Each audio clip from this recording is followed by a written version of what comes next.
that is. It's the sound of me looking into my Nido 23 grams promo sachet for a code so I can win in the Nido Obatampamo promo.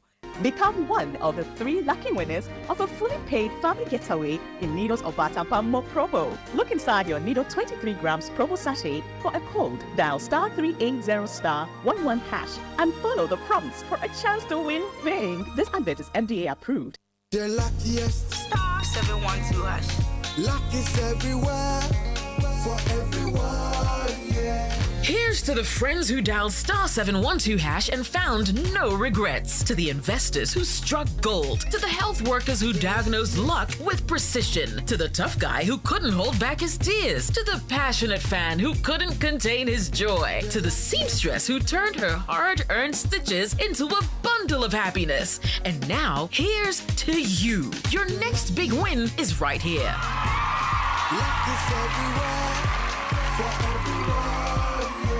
The luckiest. Dial *712#. Now join in the luckiest winning celebration. Every 1st July 2024. Over dial *712#. Now I to take it through as a group, individual, and now even as a community. Now win Nistika Kessie. Prizes are Kessie in the community draw or go for the grand draw on the 30th of November 2024. Unlock your luck with *712#. Now join in the winning streak now.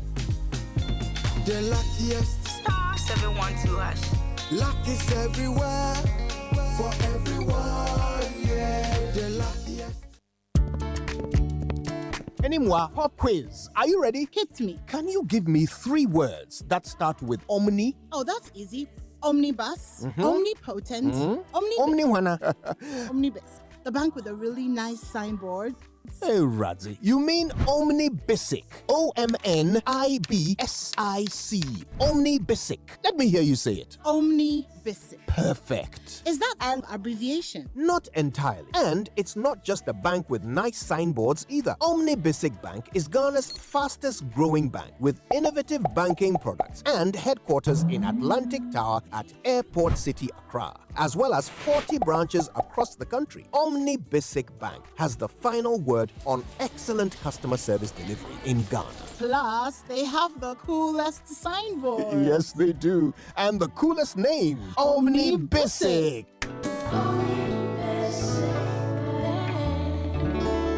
At your service. Hello. Why don't people trust the Electoral Commission? Beats me. The referee of the election. Oh. Why don't they? I know. Apparently, our trust in them has fallen to an all-time low.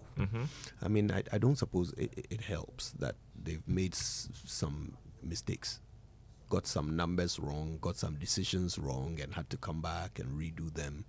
I think those things slowly erode at, people's faith in an institution. And people think that they're politically influenced in terms of the... that has deeply damaged them. Because of the people who have been appointed to some of the positions in the commission, right? Some of these commissioners are known members, of a particular political party. That never augurs well for the reputation of a referee in a political contest. Yeah. But it's not just them, the courts. We don't trust the courts. We don't trust the police. That one, I mean, it's not particularly news, but apparently our trust in them is at an all-time low, an all-time low. And I thought the police were doing well. I thought their reputation was improving under the latest IGP. But it turns out it's not. No, we still don't trust them. Some way. Anyway, we will make it less of our headache and make it more of a national problem to solve, right? So we'll talk about it later. Right now, though, the 6 a.m. news is brought to us by Total Energies. Total, we go the extra mile for you. And Absa Bank Ghana Limited, your story matters, which means it's time now for the Joy Business Report. That comes thanks to Omnibisic Bank at your service.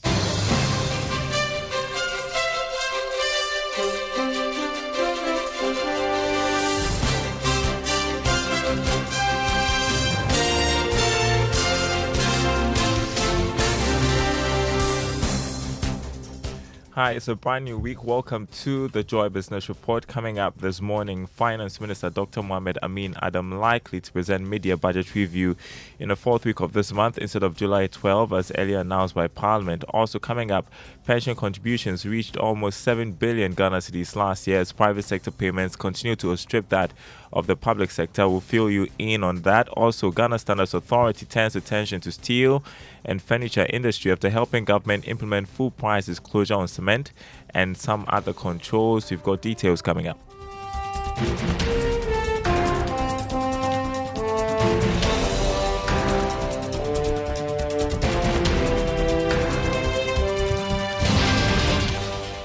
Thanks for being with us. My name is Daryl Kwao. Hello to our friends listening from Koforidua on KTU Radio. First up, Finance Minister Dr. Mohamed Amin Adam is now likely to present the mid-year budget review in the fourth week of this month. This is the new date the Finance Ministry is working with, meaning that July 12, which is this Friday as announced by Parliament, will not happen. Here's George with more. Majority Chief Whip in Parliament, Frank Anodombre, giving Parliament a hint of business for this week, announced that the mid-year review of estimates will be presented on 12th of July or July 15, 2024. However, Joy Business understands that will not happen. This is because there is supposed to be a cabinet briefing on this mid-year review that will take place on July 18, 2024. However, the presentation can be done after this date. The Finance Ministry is proposing July 23, 2024 for the mid-year review presentation. However, Parliament rather wants 24th of July, 2024. Sources say maybe there could be a compromise date for this presentation that could happen on July 25, 2024. For some, these developments are not shocking because the Finance Ministry will always propose the date subject to Parliament's approval when it comes to the presentation of the mid-year review or the estimates as captured in the 2024 budget. George, with that report. Now, flag bearer of the opposition National Democratic Congress, John Dramani Mahama, is insisting his 24-hour economy policy is well thought through to turn around the country's dwindling fortunes. This follows concerns that the major economic policy of the party is ambiguous and does not offer real solutions in dealing with the current economic challenges. But the former president disagreed with this assertion when he interacted with the media last night. Once the policy is set in motion, the rhythm of growth will start to accelerate exponentially, and Ghana will be open for business again. This initiative will anchor my determination to change the structure of the Ghanaian economy through the active support of private sector-led growth. And so be assured that the 24-hour economic policy initiative is a well-thought-through, data-driven, evidence-based, and comprehensive policy to expand critical and strategic segments of our economy, and it will liberate Ghana from the shackles of unemployment and economic dependence. Meanwhile, the former president and flag bearer of the opposition NDC also announced if he should win power, his government will renegotiate portions of Ghana's program with the IMF. Now, government recorded a marginal oversubscription of treasury bills last Friday as interest rates eased.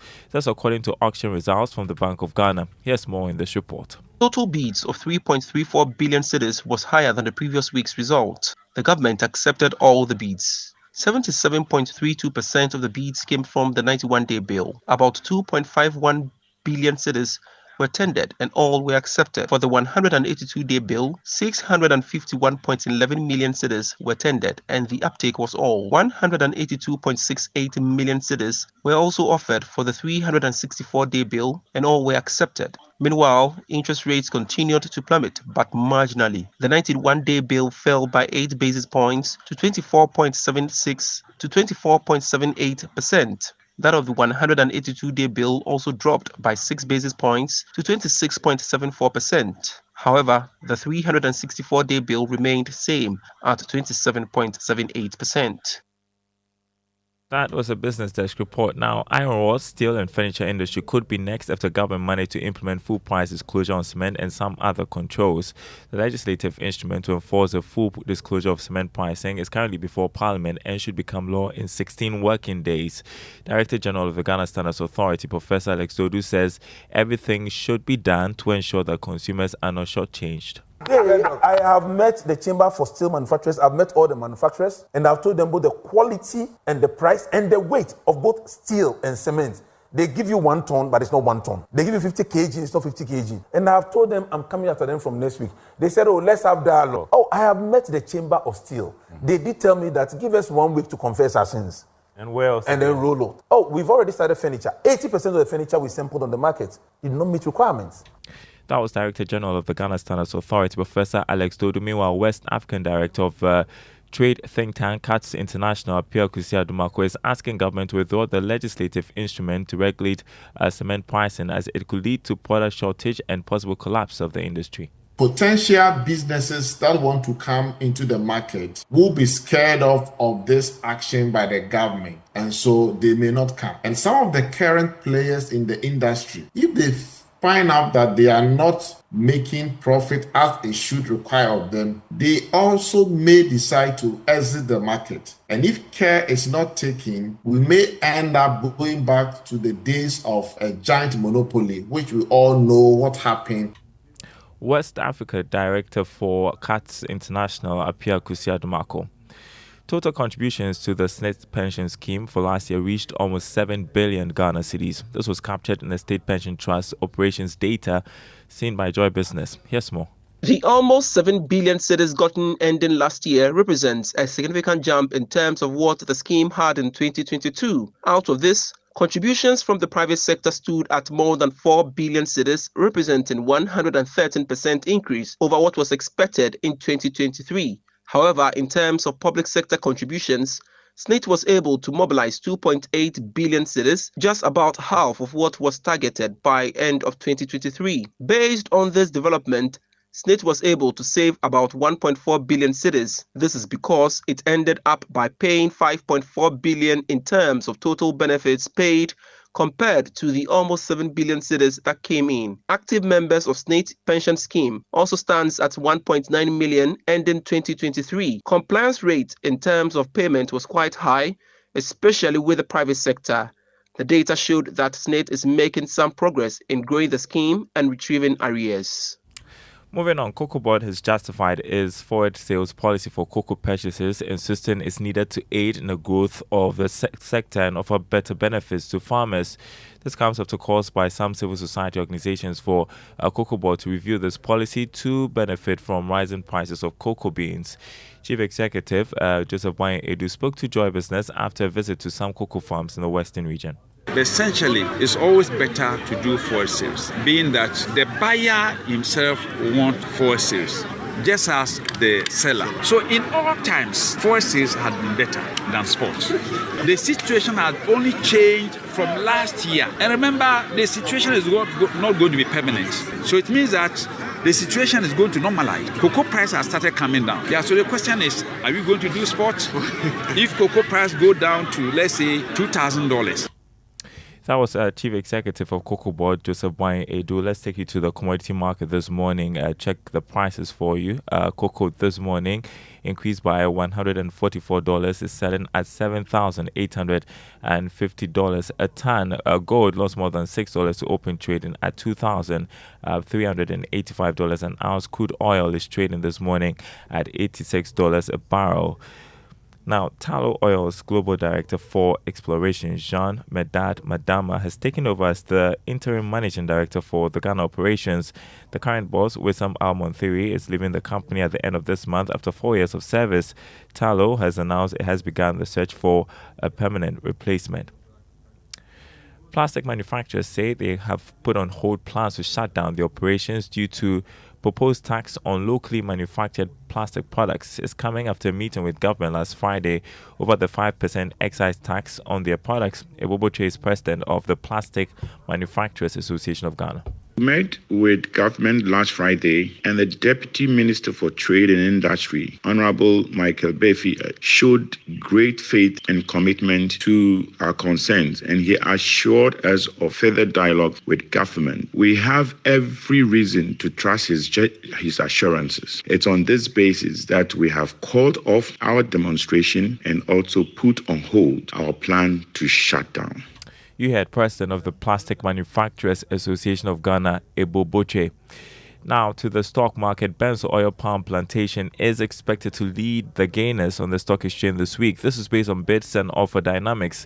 Let's now hear from Grace Munayan of Databank Research on how your stocks will fare this week. At the close of trading last week, the bourse registered 6 price movers, of which 4 were gainers and 2 were laggards. The gainers included Atlantic Lithium, Total Energies, MTN Ghana and New Gold. Conversely, Bank and Enterprise Group declined. Accordingly, the Ghana Stock Exchange Composite Index climbed 3.16% weekly to a year-to-date gain of 26.2%, whereas the Databank Stock Index increased 3% weekly to a year-to-date gain of 25.91%. Weekly turnover totaled 45.2 million Ghana cedis from the sale of 14.6 million shares across 20 counters. Ecobank Ghana was the most active counter, accounting for 56% of the aggregate turnover. Based on the bid and offer dynamics of the market, we expect Benzo Oil Palm Plantation to post some gains this week. For Joy Business Reports, Grace Munanyun of Databank Research.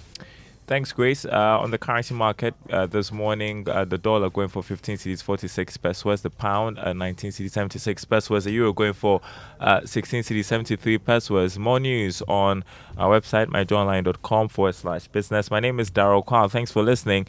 The Super Morning Show continues. Here's Winston.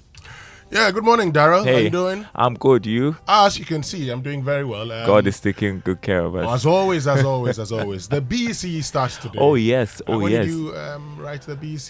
Do I remember the year? Yeah, Daryl Kwan. But I know it was a year we were made to sit again because the papers leaked. And okay, so you were Remanakwa's mate? I guess so. Okay, so I know the year. Yeah. I know the year you were made to sit again because the papers leaked. Charlie. That was in 2000. Should I say it? Oh, you can say it. Okay. I'll leave it.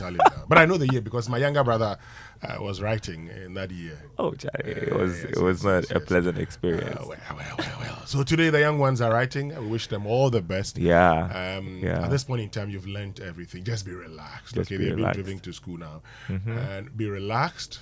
Take your time. Be calm. You will make it. Read instructions. Very, very important. Over and over again. Very, very important. Answer question 1 and 2 other questions.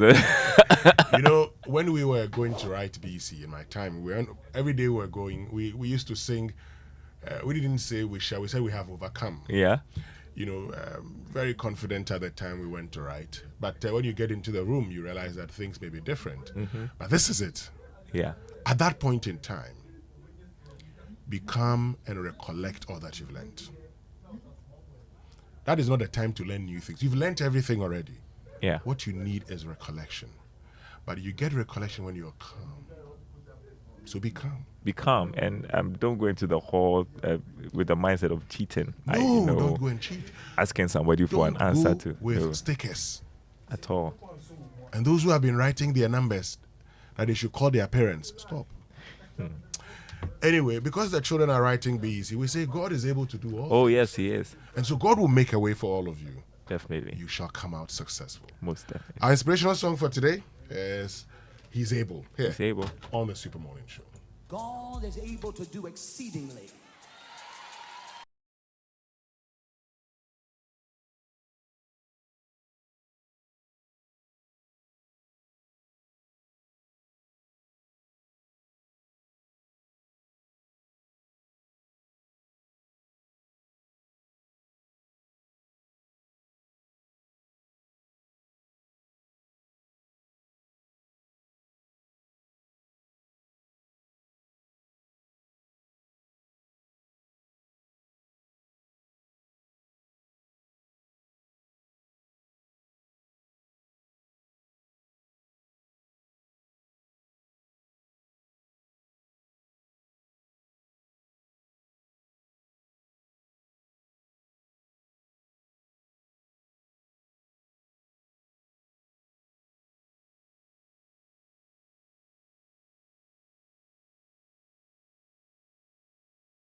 Rhyme with Shimemon Shmakwa are saying this morning. Good morning, Ray. Good morning. Why have you chosen to attack men of God? Why have I chosen violence this morning? yes. And your target is men of God. I haven't attacked men of God. The Bible says, touch no man anointed. Men of God know the song. And do my prophets no harm. Men of God know that the song is He is able. What you are saying, we don't know. Okay, anyway, let's do that. Okay. And it's brought to us by John News and a Multimedia Group, supported by Toyota Superior Quality. So our tip today is that monitor your blind spots and stay out of others' blind spots. Very, very important. So a key part of being a defensive driver is understanding your own blind spots and staying out of other drivers' blind spots. While new cars come with safety features like blind spot detection, it doesn't guarantee that other vehicles around you are also equipped with this feature. Defensive driving means being aware of your personal vehicle's blind spots before you hit the road and staying on alert for whether you are in the blind spot of any drivers around you at all times. Have you ever been in a trotro that has blind spot detection? Trotro? I'm just asking. Okay. Sometimes some of the mirrors can be off. I remember some time ago, I sat in some trotros about to rain from 37 to Legon. It was a very painful experience. I was sitting by the window. Then the car was very hot, so I had fought to open the window. But the window is a strategic position. Yes. Then it started raining. Kojo, by the time I reached Legon, it was as if I was walking in the rain. No, I was very sad. See, Sammy says the window is a strategic position. It depends on which window. Oh, okay. Yes, so the window where the driver is strategic, because you don't get up. That's true. The other one, Masa will be CY. No, that's true. That's right. Someone Masa Machobi CY. So that one is strategic. I felt very sad that day. One day we should do Trotro Diaries. And see the hear stories. I didn't know that when you open it, you struggle to close it. Allah.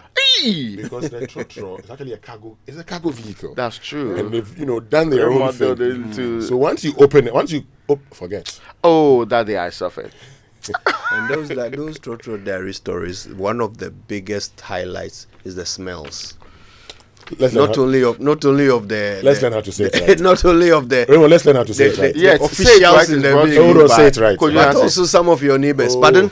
Say it right is brought to you by Kingdom Books. And Kingdom quality and affordability are their hallmarks. And Societe Generale Bank Ghana. The future is you. Something must be done. You say either. I say either. Ghanaian politicians are worried about Kenyan youth.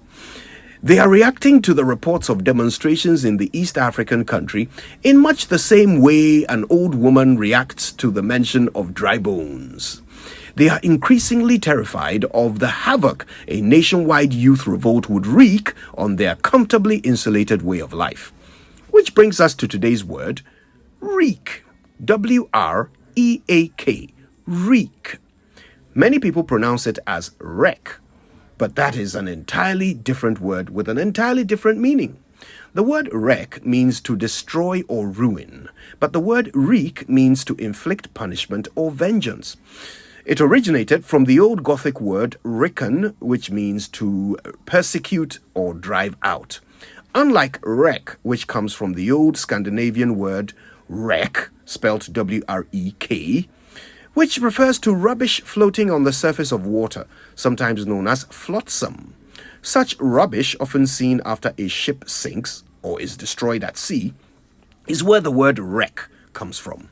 So next time you see reek in a sentence, I hope your memory does not revolt against you and you remember how to say it right.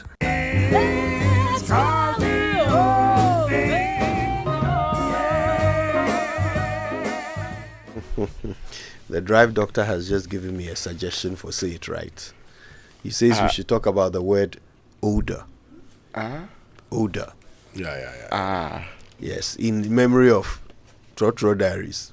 Okay, let's get into the papers. Move on. The news review now brought to us by Syntex Tank, Air Strong, Air Tough, and Access Bank, more than banking.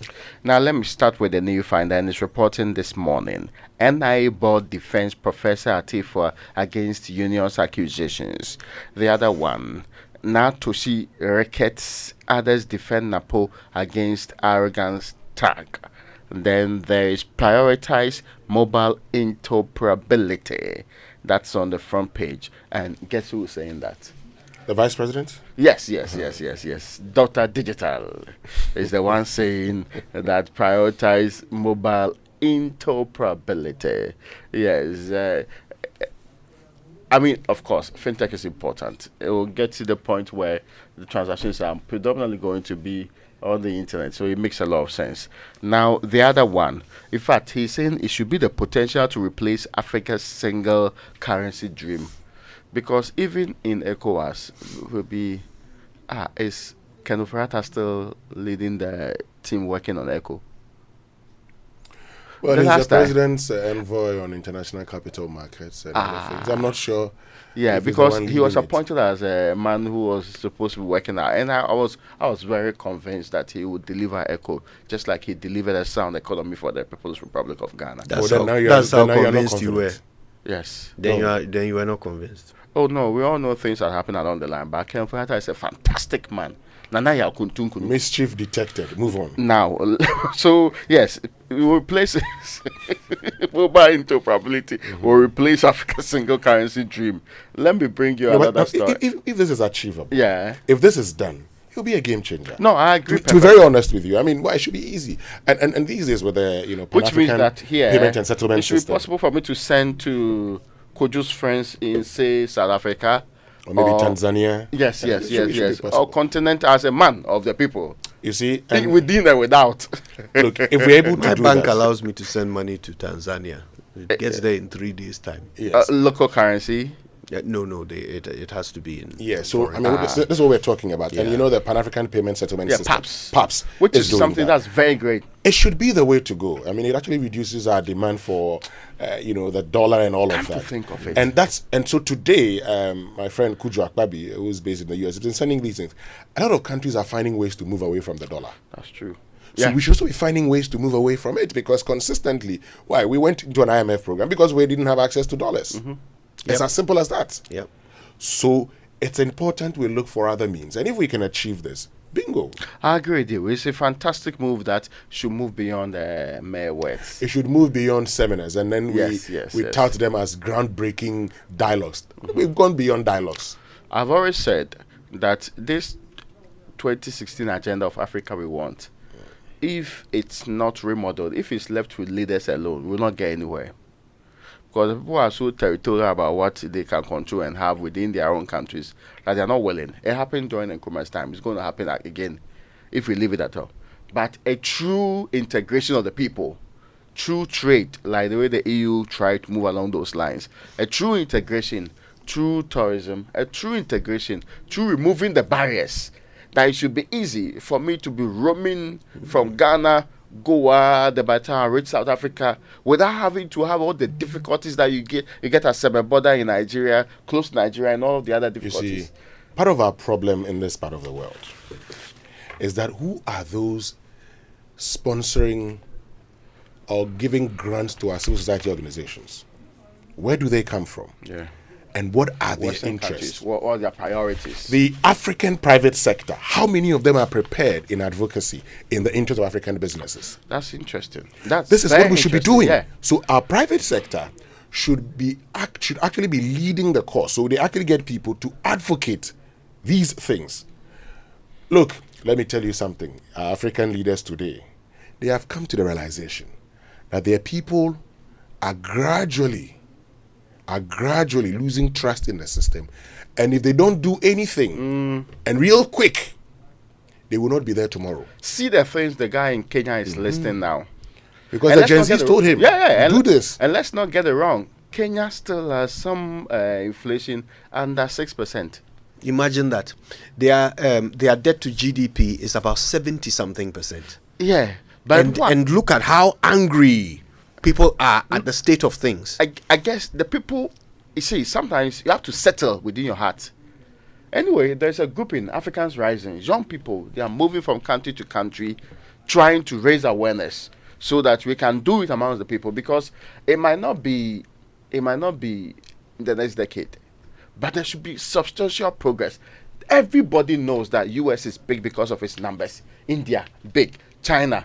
In fact, Europe came together because they knew the sense in numbers. It's only we who are very comfortable in small numbers. When you talk to leaders of individual African countries, they all say the right things. They all make the right sounds. As if, oh yes, integration. But why does it never happen? Raymond, I always make reference to my February 2008 Wales in EU conference. At the time, the First Minister of Wales, Rodri Morgan, said something. He said 50 years ago, Australia will be the world's quarry. America will be the world's armory. Now, China will be the world's factory. And India will be the world's office. Africa, sadly, he said, will be the world's graveyard. And Europe will be the world's old people's home. Yeah. Today, you can see Europe being very concerned about their numbers. We have the numbers, but unfortunately, we're just not concerned. So the African private sector, enough. The things that you want, let's start the advocacy today. Because if you leave everything to these CSOs, many of whom are funded by the West, they'll be concentrating on they'll things be concentrating on things that mean nothing to us. Yeah. Anyway, the Business and Financial Times for this morning says, from protection to strangulation, how import taxes are hurting businesses and indirectly promoting smuggling, endangering public, and denying the economy much needed revenue. And so it talks about the prevailing import duties designed to protect domestic industries and generate government revenue are increasingly under scrutiny, and mounting evidence suggests that these duties are having unintended detrimental effects on businesses, consumers, and the broader economy. This will take me to April 2019. At the time, the Vice President, the Vice President, Dr. Mahmoud Bawumia, when he actually introduced the benchmark reduction, in import duties and all of that. He said that it was important because research had shown that the higher the import duty, the more people will get into smuggling, and as a result, you don't get the revenue that you need. And so the belief at the time was that let's reduce it, and once we reduce it, we will get the revenue that we actually want. The question is, have we achieved it? We've actually reversed it. We've reversed it. Yeah. And the last time I imported something into the country, I actually paid more import duties, combined, not import, import duties, import VAT and everything combined. Taxes and levies. Taxes and levies. I paid more than the cost of what I was importing into the country. At that point, you realize that we have lost it completely. Yeah, it's no longer, it makes no economic sense. Yeah. And you see, at the same time, we are promising that we will make our duties at the port cheaper than that of our neighboring countries. I just cannot see where the connection is supposed to be. It's almost as if that cannot be done now because we are in some serious situation. But who says that serious situation will not prevail in 2025? The serious situation is that our president is Nana Akufo-Addo. Is that the serious situation? No, as in the economy, because we need to raise more money. That's the argument we've been giving. But then why are they promising us that all these things will happen if Dr. Bawumia wins that's in why December? I think we should be able to at least send a signal to the people. Like the way the president is interested in sending signals in other sectors. It is constricting. And it's true. Now the Togolese, I don't know if they have met and said Ghana is having very high, so let's do things that will make it. People are redirecting goods to these areas in very high numbers. Have you realized, Raymond Akwa? Which we are losing our big time. No, but have you realized that today there are vehicles in this country with ECOWAS numbers? Yeah. And they are prepared. Purportedly roaming for 90 days. Yes, they are prepared. So meanwhile, if you're using a vehicle with these numbers, you must have an international driver's license. You must not be using a license. But we all know the system. That's a conversation between you and the police officer. You and the police officer. Unfortunately, sadly, that shouldn't be the case. Yeah. Now, today, these people bring it into the country. They drive it over a long period of time. Sometimes they go back to Togo, bring another one into the country. Yes. Then they are driving. Then over time, they then decide to actually sell it to somebody who then go and pay the duty. Yeah. But then you don't get all the port charges you would have gotten, which would have been revenue to the state. Anyway. We need to rethink that process. It is impossible to have tried buying a car that you use for ride-hailing service, 15,000 cedis in 2018. Then now the same car is almost 90,000 cedis. Look, I mean, it doesn't make sense. Raymond, you're talking about 20. Yeah, 2018. It's not like you in different government time. 2018, 2021. Yeah. I bought one for 35,000. Yeah. Today. Wow. 35,000. The good old Vits. days. Yeah. 2021, September. Today, it is going for 90,000. Some of them, 100,000. Come on. Anyway, let's get into the other papers. Anyway, now the other issues that are being presented this morning by the Daily Guide includes Chef Smith Cook's JWR certificate. And is the gentleman who told us he has won something, but apparently he had not won anything. The man who actually did not even apply. Yes. He didn't apply. Yes. And apparently he's been asking for forgiveness and all of that. So and he has a very there was a certain theory that he may have been duped. Yeah. Well, I was willing to accept that. Yes, from his own admission, it looks like he just cooked it all up. Yeah. In fact, I watched an interview with Sewami here, where he admits that there's another certificate on his social media page, some international cooking service recognition certificate, which he says he forged as well. So the guy basically just decided to forge his way into notoriety. But why would this one rather? Why? Yeah, honestly, this one there, what was the end game? Did he think he would never be found out? Well, that's on the front page. AG, Attorney General, Ghana Bar Association backs CJ's request. That's also on the front page of the Daily Guide. Natoshi rallies NPP for Baumia Napo ticket. But Natoshi herself, she was interested in that. She's now rallying. Okay. Allow her. Oh, yes. I agree with the rally. After if you won't win that, after elections, no campaign. No campaign. The choice has been made. The Economic Times this morning: BOG hopeful of cedi stability. Ghana EU trade volume hits 6 billion euros in 2023. And ADB MD confident economic rebound to spur financial sector growth. I think we can go for our online news review now. Yeah, and it's brought to us by Zenith Bank in your best interest, Goyle Good Energy Yenara India, and G&J Technical Services celebrating 30 years of providing backup power in Ghana. Certainly, Good Energy has hit the road with exciting choices to energize your vehicle. It is giving you more options to take you further. Watch this space for your choice. Goyle Yenara India. And experience an unforgettable summer escape with your Zenith Visa card.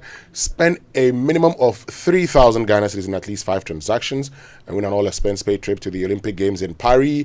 Make this summer extraordinary with your Zenith Visa card. Use your Zenith Visa card for all your payments and enjoy the Olympic Games in Paris. For more details, visit zenithbank.com.gh. Terms and conditions apply. Zenith Bank, in your best interest. So, it was interesting last night. Former President Mahama met with some members of the press to answer their questions. Several questions were asked. He went through them. Some of them have made stories on myjoyonline.com. For example, no actor in NPP's corruption enterprise will be spared. That's John Mahama. Also on corruption, I've been exorcised from Father for All syndrome. Mahama pledges impartiality. More of that on citynewsroom.com. Free SHS has come to stay. I'm committed to improving it. John Mahama. And on the global stage, CNN talks about leftists beating the far right in France's snap parliamentary election. Lots of change in Europe through elections. United Kingdom, of course, suddenly the under progressive Labour again. leftists making some euros. I don't know whether it will extend to all other areas. We'll see about that, won't we? Yeah. Do we have leftists and rightists in Ghana? Yeah. No, not at all. Only by reputation, not by deeds. Okay, then let's go for the BBC News, and it comes to us thanks to Fidelity Bank. Believe with us, and Old Mutual. 10 years of greatness in Ghana, here for a lifetime.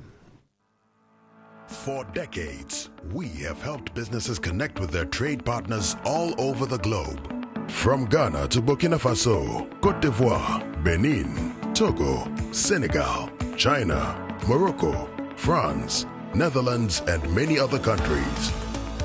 We have made it possible to bring Ghana to the world. We have brought small and medium businesses closer to their customers across the regions in Ghana with our SME support facilities.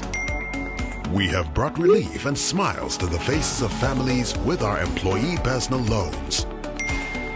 With our cutting-edge technology and digital support, we take the burden of complex thinking off you, making life simple. That is who we are, as close as a partner. Bank of Africa. We are indeed the African bank with the global reach. Good energy hits the road with exciting choices to energize your ride, giving you more options to take you further. Watch this space for your choice. Goil, yeah, yeah, yeah.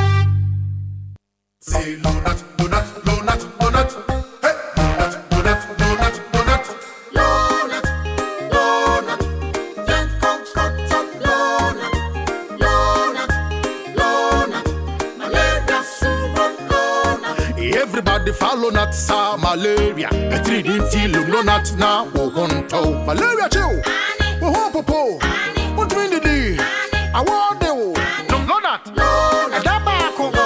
Num donut. A damien no. Num donut. A damien sa. Num donut. Malaria super donut. No. Donut scatter malaria.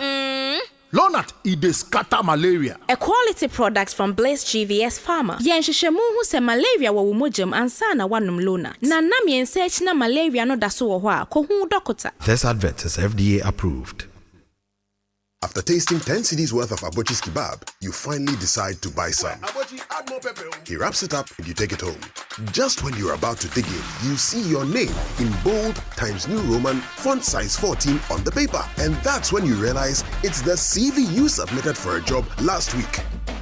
The job market is changing rapidly. AI, clouds, holograms. Who knows what's next? Over 34 million Ghanaians. What makes you stand out? Get the X Factor to get ahead with tech courses from ALX. Choose AWS Cloud Computing, Salesforce Administration, Data Analytics, Data Science, Front-End Web Development, Back-End Web Development, or AI Career Essentials. Search ALX Ghana online to apply now. ALX. Do hard things. Dear business owner, congrats on not giving up on your business. You deserve a medal, and your business deserves to be taken to the next level. In fact, it's about time you run a Zenith Bank SME account so you and your business can enjoy the perks of the Zenith SME Business Card. Oga and Oga Madam status. The Zenith SME Business Card is a Visa debit card for making secure payments for goods and services. Enjoy great benefits such as free customized digital SME training, free marketing toolkits, access to Visa practical skills training, and more. Unlock the potential of your business today. Visit any Zenith Bank branch nationwide and sign up for the Zenith SME Business Card, the ultimate payment solution for SMEs. For more information, visit www.zenithbank.com.gh or call 0302 680-884 or 0307-086-370. Zenith Bank, in your best interests. It's the most action-packed breakfast show in town. The hottest music, the best giveaways, the great interviews, and all the laughter and fun you can imagine. Don't miss the Super Morning Show on Joy 99.7 FM. It's the best breakfast show in town. 20 minutes. Ghana's parliament has recently passed some tough new anti-LGBT laws threatening possible jail terms for gay, lesbian and transgender citizens. But now the government's warning these measures could threaten Ghana's much-needed lifeline of Western aid. This is the BBC World Service, the world's radio station.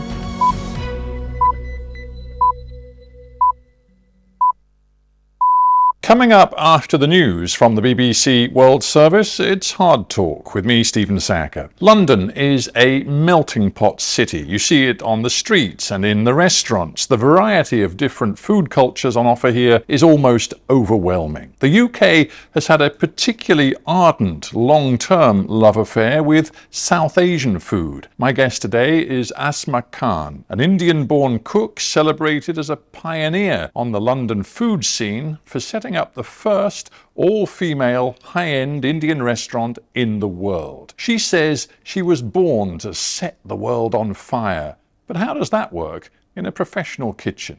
Somewhere deep in my heart, I always wanted to do something.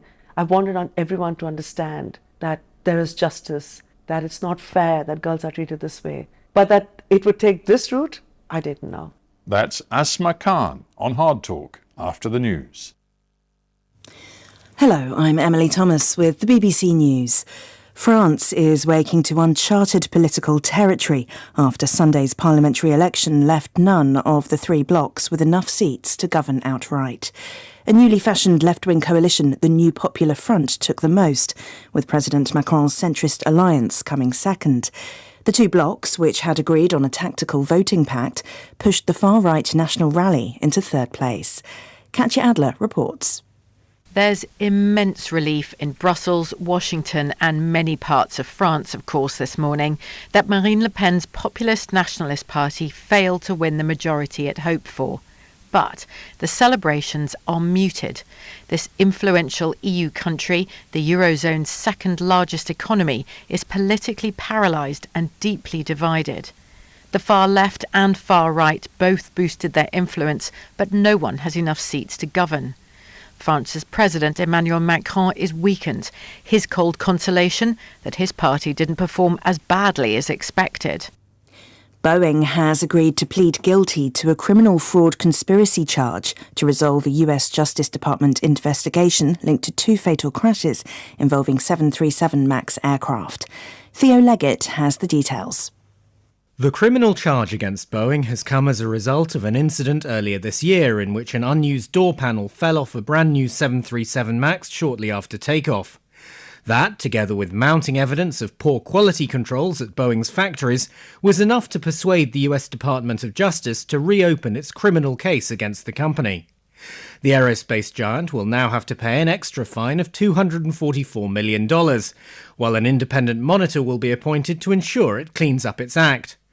Families of those who died in the two earlier accidents involving the 737 MAX have criticised the plea agreement. Israeli airstrikes are reported on the centre of Gaza City hours after the Israeli military issued an evacuation order for Palestinians in the area. Hundreds of Palestinians' families fled westwards in response. The Israeli military said it was responding to a renewed threat from Hamas and other Palestinian armed groups. The Indian Prime Minister Narendra Modi is leaving for Moscow for talks with President Vladimir Putin, his first foreign trip since his re-election. Here's Ambarasan Etarajan. Delhi and Moscow have been traditional allies.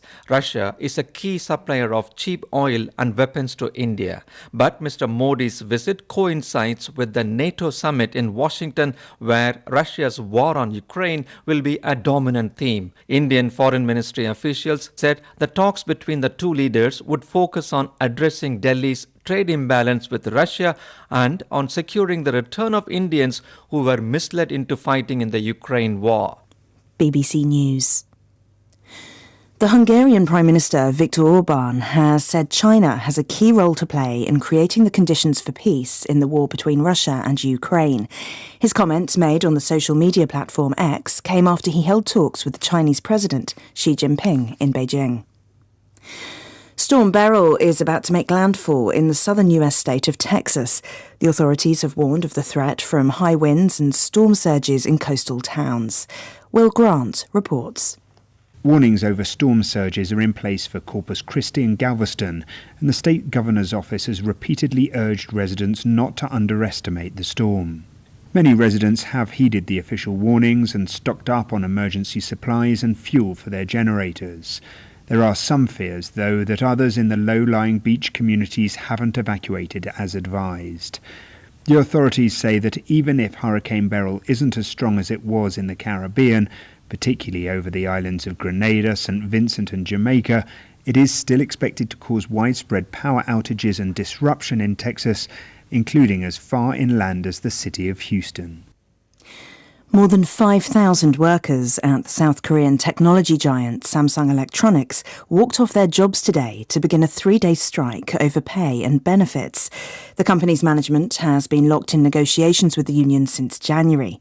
Samsung Electronics is the world's largest memory chip maker and accounts for a significant chunk of the global output.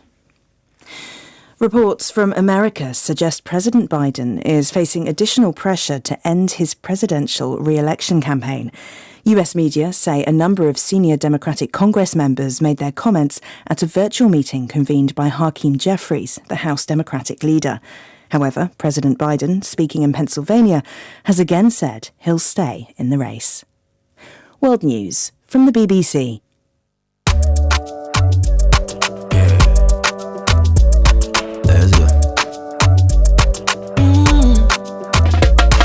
My body, when you wake up in the morning and you know the money calling, oh, you go work, but you know it's out on your side. If I believe with us, if I hold my hand and believe, oh, cause you know it's out on your side. And when you dream, no say I live for you. And when you hustle every day, many wanna go. Anything you do, I live for you. Many want. If I believe I live your side, fidelity. If I believe with us, fidelity. If I know I live your side, fidelity. I am Ohinere Gifty Auntie. You see, it always feels good when you receive that salary alert. I made a bold decision to invest a lump sum into the Old Mutual Retirement Salary Plan. And this means that I will get these alerts every month throughout retirement for the rest of my life. You too can retire on your own terms. So invest a lump sum in the Old Mutual Retirement Salary Plan today and enjoy guaranteed monthly income for life.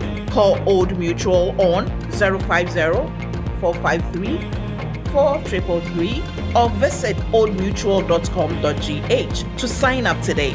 Old Mutual, do great things every day. Hello, Auntie Araba. Hey, Bugger, how are you doing today? I want to buy Pepsodent Cavity Fighter, but I don't have enough money. So what are you going to do? Can you give me the big size? You know, as for me, I'll pay the balance later. Today, no credit. I haven't sold much this morning. If you don't have enough money for the big size, why don't you try the 120-gram pack? There's a 120-gram pack? Introducing the new Pepsodent Cavity Fighter in 120-gram pack size. More affordable and convenient. Get yours today from any supermarket near you. Every smile matters. This advert is FDA approved. It's the most action-packed breakfast show in town. The hottest music, the best giveaways, the great interviews, and all the laughter and fun you can imagine. Don't miss the Super Morning Show on Joy 99.7 FM. It's the best breakfast show in town. Yeah.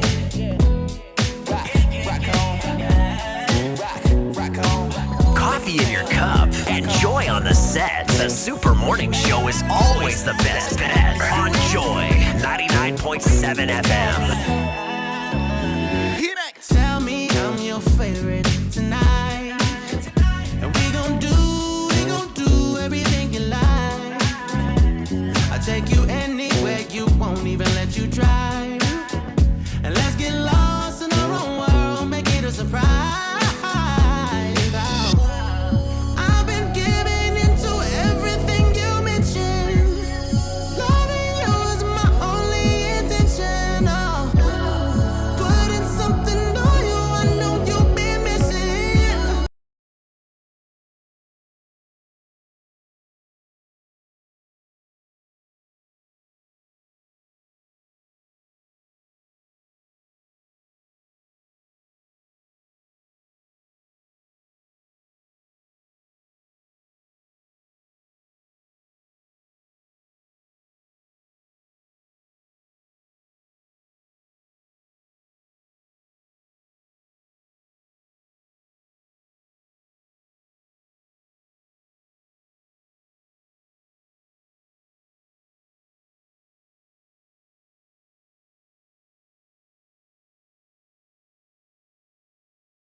we've ever known.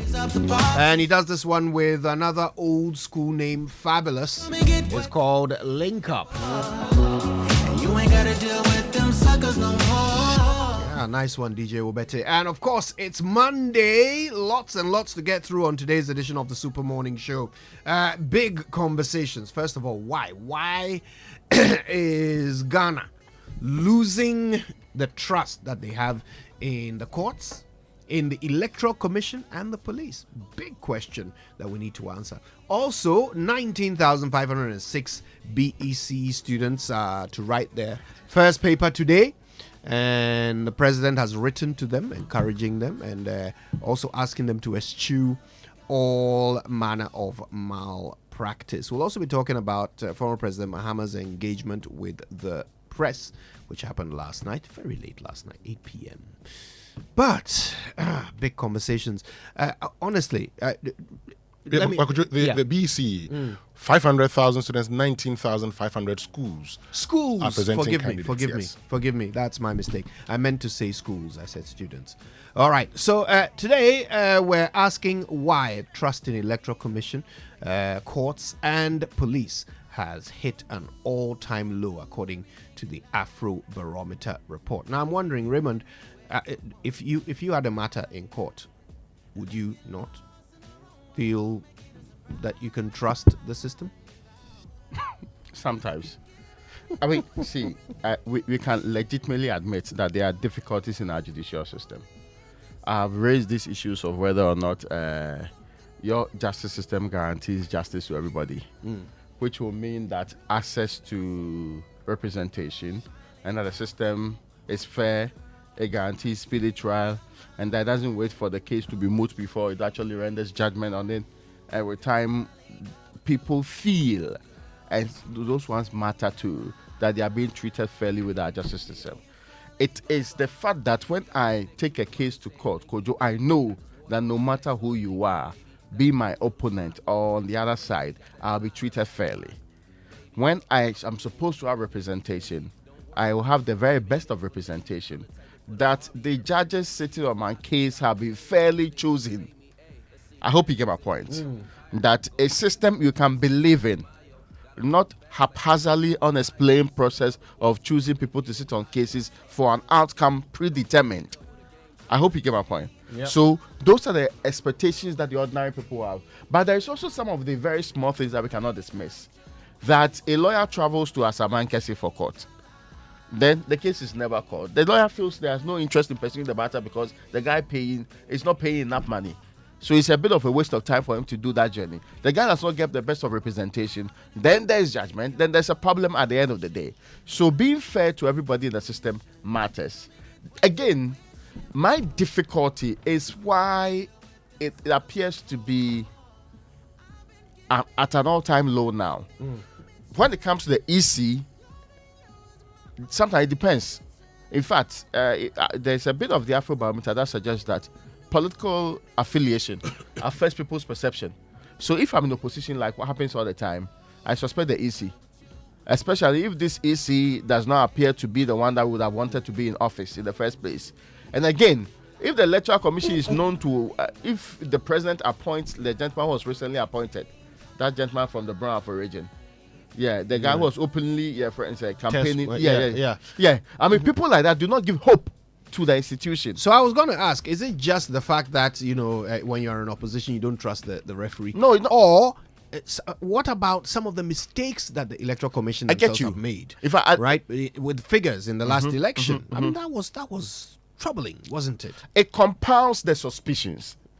But I don't think that the mistakes in and of themselves would have drained the EC of all of the reputation or the trust over the period. I think over the period, people have come to not so much identify with the institution as being robustly independent.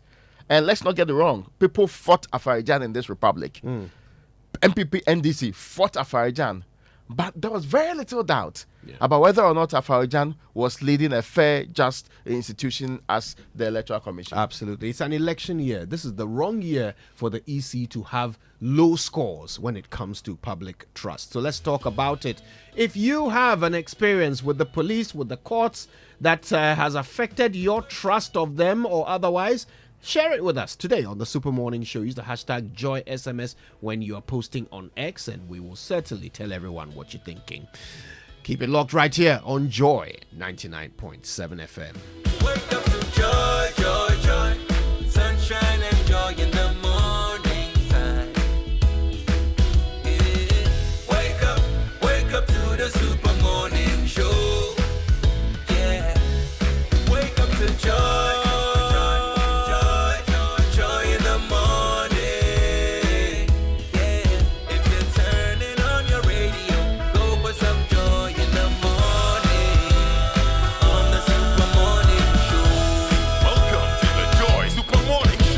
All right, now Pan-African Payment and Settlement Systems, PAPS, is now live at Fidelity Bank. Imagine sending money to your loved ones or business partners across Africa instantly and in Ghana cities.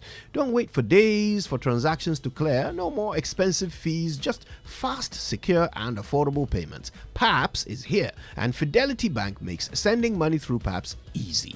Visit any Fidelity Bank branch and start sending money across Africa instantly, securely and affordably to Nigeria, Gambia, Liberia, Guinea and Sierra Leone. Fidelity Bank. Believe with us.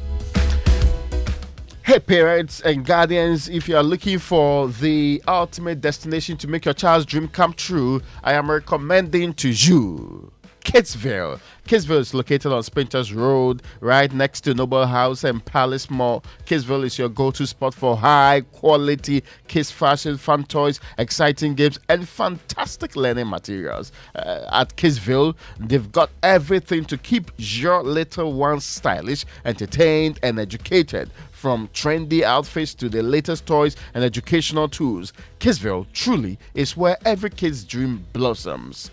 Want to find out more? Give them a call at 0274066666.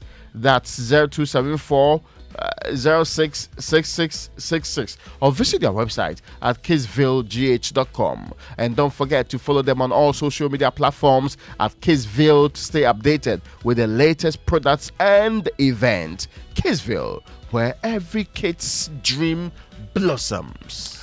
And you have a game-changing, innovative business idea or project that can impact society, then this is your moment, because Total Energies presents the 4th edition of the Startupper of the Year Challenge. This year we're looking for 3 winners: the best entrepreneur, also known as the InnoVap winner, the best project or innovative business idea exemplifying recycling and minimizing waste, the Cycle Up winner, and the best project promoting or relating to sustainable and affordable energies, the Power Up winner. And that's not all. 4 additional projects in the Power Up category will be selected by an international jury. Don't wait any longer. Apply now at startupper.totalenergies.com for your chance to win financial support, professional mentorship, and a spotlight for your project. Terms and conditions apply. All right, Access Bank has brought banking closer to you with their agency banking service called Access Closer. Yeah, they've brought banking right to your neighborhood. Look out for an Access Closer agent in the neighborhood store, mobile money outlet, supermarket, barbering shop, or pharmacy near you. So go ahead, a barber shop, not barbering shop. So go on and deposit or withdraw cash, pay bills, buy insurance, transfer cash to other banks, link accounts to mobile money wallets, and much more with Access Closer right in your neighborhood. That's not all. You could also be the bank in your neighborhood. Become an Access Closer agent and earn over 10,000 Ghana cedis every month. Whew, what are you waiting for? Call 0302-742-696 to register as an agent today. You can also visit their website, which is ghana.accessbankplc.com, or social media for more details. They are closer than you think. Access Bank, more than banking. Now, Kingdom Books and Stationery Limited is your number one supplier of quality office essentials, equipment, and furniture at affordable price. Has introduced an online store for your shopping convenience. This means you can now shop by simply logging on to kingdomstoreonline.com without physically coming to any of our branches. This is hassle-free. We'll arrange delivery to your homes and offices within reasonable time. They offer free delivery within Accra and Tema and accept payment via Momo across all networks. Terms and conditions, however, apply. At Kingdom, quality and affordability are their hallmarks. And Toyota Ghana extends a heartfelt thank you to everyone who attended our service clinic on Saturday, June 29.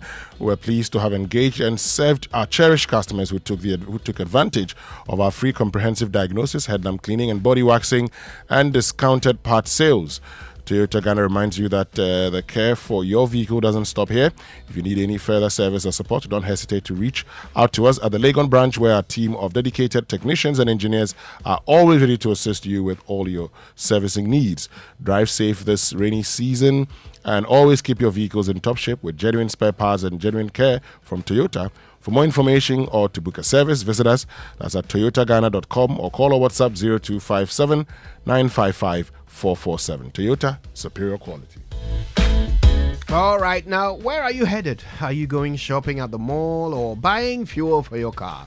Are you enjoying your favorite meal at a restaurant or getting home essentials at your favorite shop? Or perhaps you're shopping online for the things you need. Wherever you go, whatever you're doing, do it with the SG Visa card. Now, the SG Visa card is your best option to make payments for goods and services online or anywhere with a point-of-sale machine. Enjoy a world of amazing opportunities available with the SG Visa card. Go about your business anywhere in Ghana with the comfort and security of your money available to you always. Make your life easy and use your SG Ghana Visa card today. To find out more, call 0302 214 314. SG Ghana, the future is you. All right, well, sports coming up as well as today's birthdays and more, including food for thought right here on the Super Morning Show. Stay tuned for it all the good stuff on everybody's favorite breakfast on Joy 99.7 FM.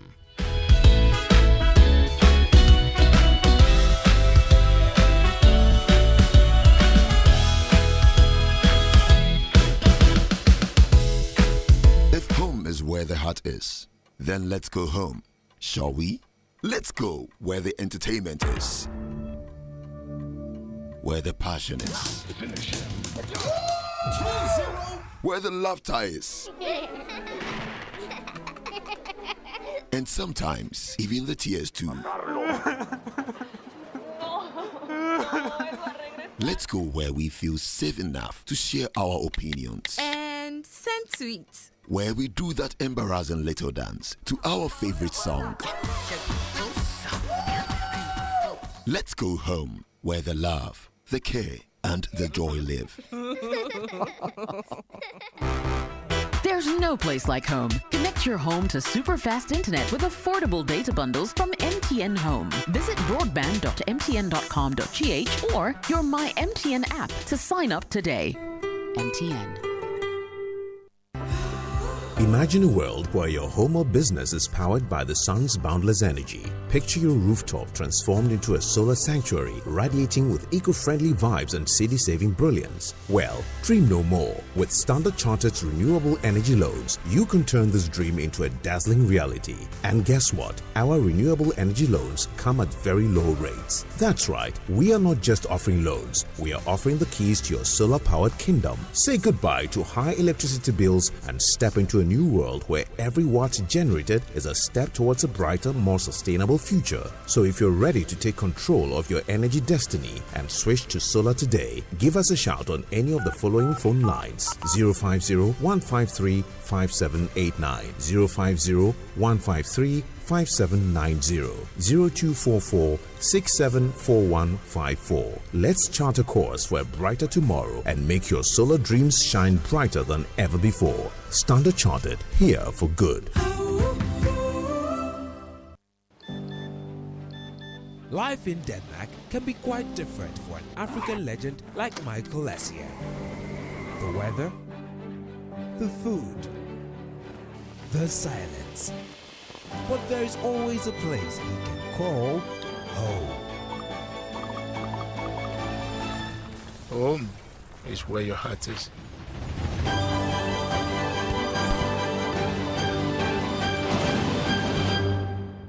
Sportybet. Play with champions. And where do you think you're going? To train in the garden. With my broom? Mom, it's a javelin. Oh, really? And that plate? That's not a plate, it's a discus, Mom. We are training to become winners. Well, you know you need lots of energy to become winners. So you both better start your day with Twisco before you go anywhere. Besides its great chocolatey taste, Twisco is enriched with Enerford, a blend of energy-boosting vitamins and minerals for little winners. Thanks, Mom. Got to keep my little winners in shape. Twisco, power your dreams. This advert is FDA approved.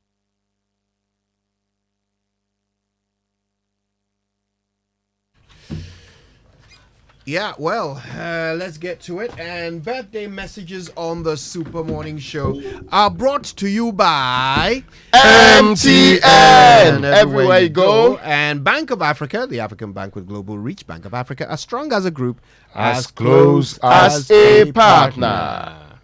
All right, let's get to it. Whose birthday is it today? And today is the birthday of Minoku. I know you are looking for the list, but I have some in mind because everybody who was born the day before the majestic birthday of the great man is known. So today is also the birthday of hilarious. Your birthday, okay, we know. Tomorrow is your birthday. What was in dispute? Yes, no, I'm just announcing it. No, today is also the birthday of Dr. Hilarious Abiu. Oh, Hilarious Abiu, yes. I have the entire list. Yeah. I know Every him. proper person who celebrated birthday today, I know. Yesterday happened to be the birthday of Abdul Malik Kwekubaku, who turned 70. 70 years. Yes, That's a big one. That's a big one. Big Yes, one. yes. Well, for him, it's a K. And today's the birthday of John Lechu Anku, who is the CEO of Global View Consorts Travel and Tour.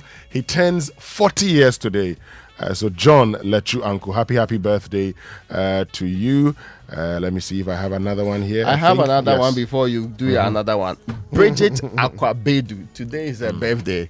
And today is also the birthday of Esther Kosu Joku.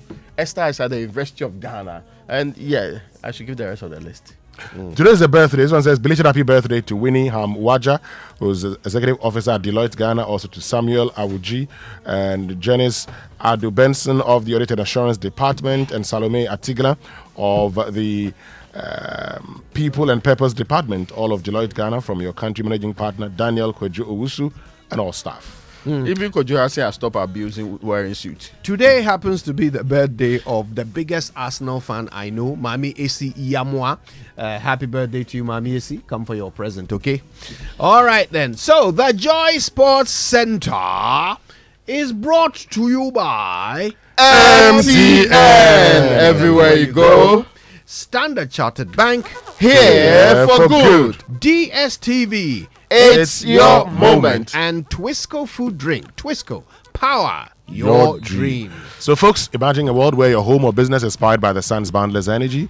I mean, picture your rooftop transformed into a solar sanctuary, radiating with eco-friendly vibes and CD-saving brilliance. Well, dream no more, because with Standard Chartered's renewable energy loans, you can turn this dream into a dazzling reality. And guess what? Our renewable energy loans come at very low rates. That's right, we're not just offering loans, we're offering the keys to your solar-powered kingdom. Say goodbye to high electricity bills and step into a new world where every watt generated is a step towards a brighter, more sustainable future. So if you're ready to take control of your energy destiny and switch to solar today, call us on 0501535789 or 0501535790 and then 0244674154. Let's chart a course for a brighter tomorrow and make your solar dreams shine brighter than ever before. Standard Chartered, here for good. Hello, Ghana. There is an exciting new chocolate beverage out there on the market from the producers of Carbell. Permit me to introduce to you Twisco, a chocolate food drink with a blend of premium cocoa powder enriched with Enerford, a combination of energy-boosting minerals and vitamins, including B vitamins, vitamin C, D, iron, and many more. Twisco is available in 20 grams and can be found at your nearest neighborhood shop in a delightful red sachet for only 1 cedi 80 pesos. See, 1 cedi 80 pesos to enjoy all the goodness packed in a sachet, empty contents into a mug mixed with 180 ml of previously boiled water, milk, and stir. Start your day with a cup of the great tasting Trisco. Empower your dream. This advert is the FDA approved. Yes, it is. All right, now if you own a small or medium-sized business, get ready for an enticing and exciting month ahead as MTN Ghana brings you a host of exciting events carefully planned for SMEs across the regions. Businesses will be given the opportunity to set up at the MTN head office at the SME pop-up event from the 4th until the 30th of July. There'll be quizzes on their local media pages with exciting prizes to be won. They'll have developmental and capacity training for SMEs across regions, and there'll be promotions and major discounts on their products to boost your pocket and your business. This month's activities will be capped by SME fairs on the 18th and the 20th of July. In fact, the 18th to the 20th of July at the Tetekwashi Interchange Triangle, and on July 26th to 28th at the Kijitia Market. So don't miss out on an open invitation to gain access to top-notch solutions, exposure to partners, and an opportunity to put your business on the map. Be a part of MTN SME Month 2024. Contact them today at mtnbusiness.gh@mtn.com or call or send a WhatsApp to 0244 308 111 to know more. Thank you very much, Kojo. Yes, sir. Good morning to you. Good morning to you. Good morning to all of you. Welcome aboard to the Joy Sports Centre with me, Fentu Tahiru Fentu. Coming up. Had issues trying to cause any problems. Saka goes for goal and scores a stunner! England are back level, and it's sensational from Saka. And England are into the semi-finals. Alexander-Arnold with an arrow into the net. Yeah, England, they beat Switzerland on penalties to set up a Euro 2024 semi-final clash with the Netherlands. Meanwhile, Spain eliminated the host Germany and will now face France in the last four. All of that to come. But also in this bulletin, Lewis Hamilton wins the British Grand Prix. He takes his 9th win at Silverstone, his first win in nearly 1,000 days in Formula One. Get in there, Lewis! You the man! Yeah, Lewis Hamilton, an emotional night for him after he won his first F1 race in nearly 3 years at Silverstone. We'll have that coming up. But first, the NDC flag bearer, John Dramani Mahama, held a media engagement session at the Kempinski Hotel last night to answer questions from journalists about policies he intends to implement if re-elected president in the December elections. Mahama was asked about what he intends to do to address the current sports infrastructural deficit. He says building a new stadium is not top of his priorities given the current economic challenges. In the current crisis in which we are, I would not stand here and promise that we will build a new stadium. But I've said that under the big push, we intend to spend a certain amount of money over 5 years on providing a good infrastructure to include roads, bridges, agro-industrial parks, and so on and so forth. That could include sports facilities. And if we make allocation, then we probably would look at providing such a stadium. Now, that's John Dramani Mahama there. Moving on, the Black Queens, that's Ghana's senior women's national team. They departed Accra yesterday en route to Tokyo for the international friendly against Japan this coming Saturday. Before the trip, they spoke to the media at their last training session at the Accra Sports Stadium on Saturday. Adamu Bening Abdul Karim was there and reports.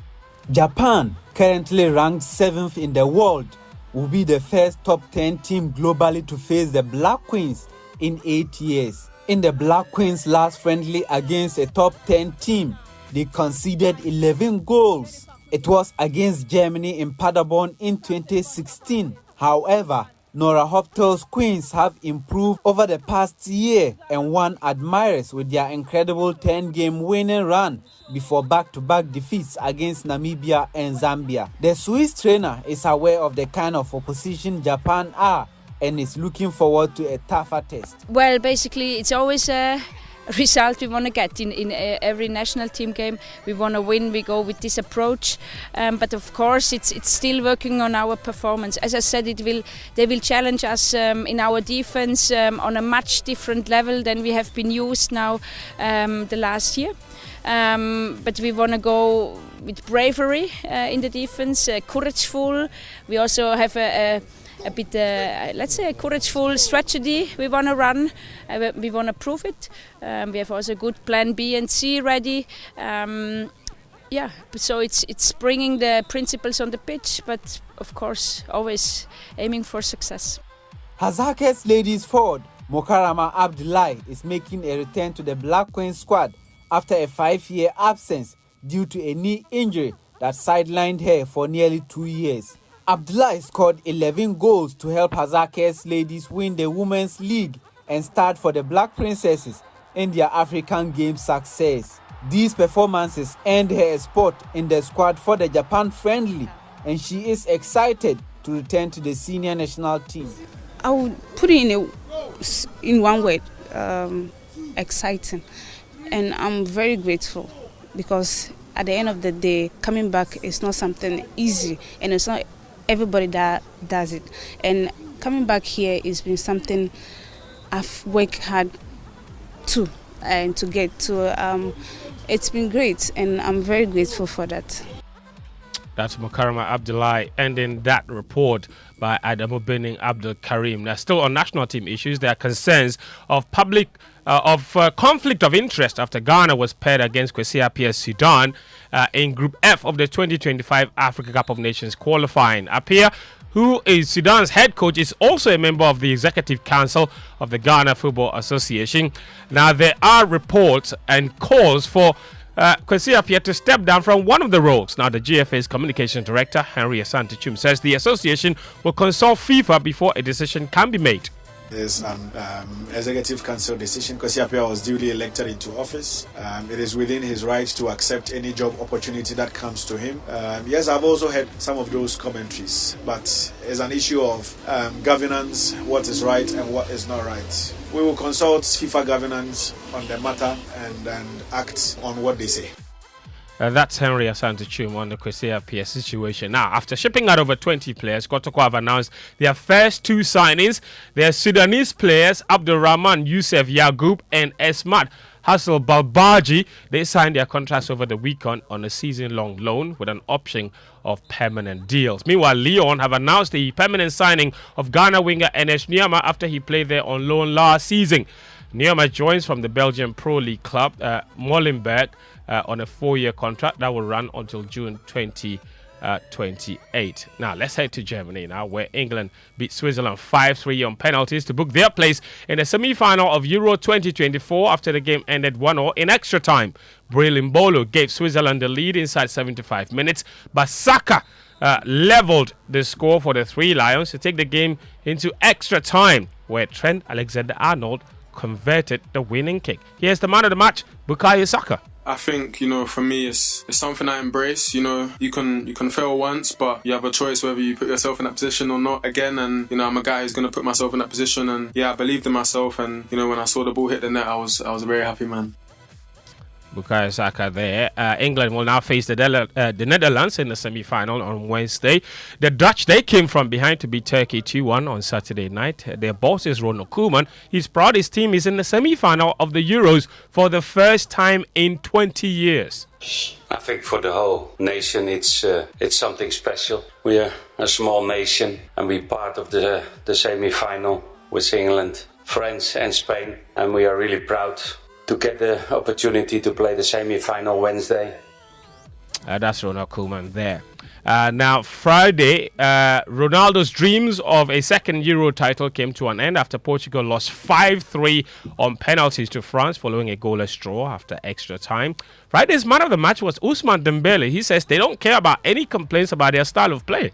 It's good that we had goal-scoring opportunities. What lacks is efficiency. We need to create. You managed to score the goals, but we do have the situation, and that's positive in terms of the game of the French national team. That's our game. We win the semi-finals, and for those of them who are not happy about it, that's their problem. Ousmane Dembele through an interpreter there. Now, France, they face Spain in the first semi-final on Tuesday, which is just tomorrow. Now, in tennis, reigning US Open champion Coco Gauff is out of Wimbledon. Daniel Cranton has more on the weekend's action from Wimbledon. Top seed Iga Swiatek suffered a shock third-round exit at Wimbledon as she fell to world number 35, Yulia Putintseva. Putintseva fought back from a set down to stand Poland Swiatek 3-6, 6-1, 6-2 and end her 21-match winning streak. Also on Saturday, Tunisian two-time finalist Ons Jabeur lost 6-1, 7-6 to Ukraine's Elena Svitolina. Coco Gauff became the latest high-profile seed to suffer a shock exit in the women's singles on Sunday as she lost to fellow American Emma Navarro. In the men's draw, Carlos Alcaraz inched a step closer to defending his Wimbledon title with a hard-fought victory over Hugo Humbert. The 21-year-old Spaniard held off a late charge from the 16th-seed Humbert to win 6-3, 6-4, 1-6, 7-5. Meanwhile, world number 1 Yannick Sinner defeated American 14th-seed Ben Shelton 6-2, 6-4, 7-6. Sinner will play Daniil Medvedev next after the Russian benefited from Grigor Dimitrov's early retirement with a leg injury. Novak Djokovic will take on Holger Rune for a place in the Wimbledon quarterfinals after defeating Alexei Popyrin in 4 sets. Daniel Cranton there. And actually heard in the report, Jasmine Paolini is the name you should keep an eye on. One of her great-grandparents is Ghanaian. She's in the quarterfinals. But let's do F1 and then athletics to wrap it up. Lewis Hamilton, he won the British Grand Prix at the Silverstone to take his first Formula One victory since December 2021. He was driving in his last British Grand Prix for Mercedes before his move to Ferrari next year. He broke down in tears at the finish line and later told reporters he began to doubt himself after such a long wait without a win. I think that might be the most emotional ending to a race that I think I've probably ever had. I really wasn't expecting it to, great race, but when I came across the line, the last 7 laps felt so long. When I came across the line, I was just in such disbelief because it'd been such a long time. Since 2021 was such a hit, and it's taken so long to get back to here. And there was so many moments where I didn't think it would ever happen again, but I just tried to continue to believe and just keep chasing. And then today I just prayed to have the best race I could possibly have. That's Lewis Hamilton. And in our last story, ahead of the 2024 Olympic Games, Kenya's Faith Kipyegon and Ukraine's Yaroslav Mahushik underlined their gold medal credentials by breaking world records at yesterday's Diamond League meeting in Paris. Mahushik leapt over 2.10 meters in the women's high jump to break Belarusian Stefka Kostadinova's record of 2.09 meters, which had stood for 37 years. Kenya's Kipyegon, on the other hand, ran a sensational 3:49.04 in the 1500 meters to break her own previous world record. That's all the sports this morning on the Choice Sports Center. My name is Fentu Tahiru Fentu. Back to you, Winston. Thank you very much, Fentu Tahiru Fentu, for joining us with the latest in the world of sports. Let's get interactive this morning here on the Super Morning Show on Joy 99.7 FM and social media messages on the Super Morning Show brought to us by Rapinol. When the pain is too much to bear, grab Rapinol from Dennis Iton Starwin PLC. Rapinol, the rapid pain reliever, and EcoBank, a better way, a better Africa, as well as Malatu from Ernest Chemist. Malatu, power over malaria. And this is a year to stop singing and talking about shopping and enjoying life and just do it. EcoBank has over 1 million cedis worth of cash and prizes in the EcoBank Million Gang promo for you and over 7,000 others across Ghana. Winners will be rewarded bi-weekly and you can be one of them, winning up to 10,000 Ghana cedis. There will also be 3 monthly draws and all you have to do is to deposit cash in multiples of 500 Ghana cedis into your EcoBank account at your nearest branch, EcoBank Express Point or via EcoBank Mobile to stand a chance of winning. Other prizes include fuel vouchers, shopping vouchers, airtime, and many more. Promo runs from now till the 31st of July 2024. It's your time to chop life. Remember, every 500 Ghana cedis deposit ends you an entry into the EcoBank Million Gang draw. A better way to enjoy life, a better way, a better Africa. EcoBank, a Pan-African bank.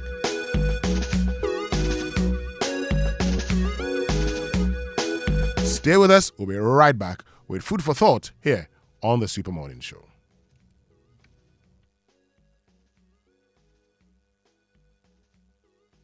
say problem day, but you for chop life. Simply deposit cash in multiples of 500 Ghana cedis into your EcoBank account at your nearest branch, Express Point, or through EcoBank Mobile to win your share of over 1 million cedis in prizes in the EcoBank Million Gang promo, EMG. Be one of over 7,000 people to be rewarded. Hey, my God. Yes, so over 7,000 people go chop soft life from May to July 31, 2024. Be an EcoBank customer or be square.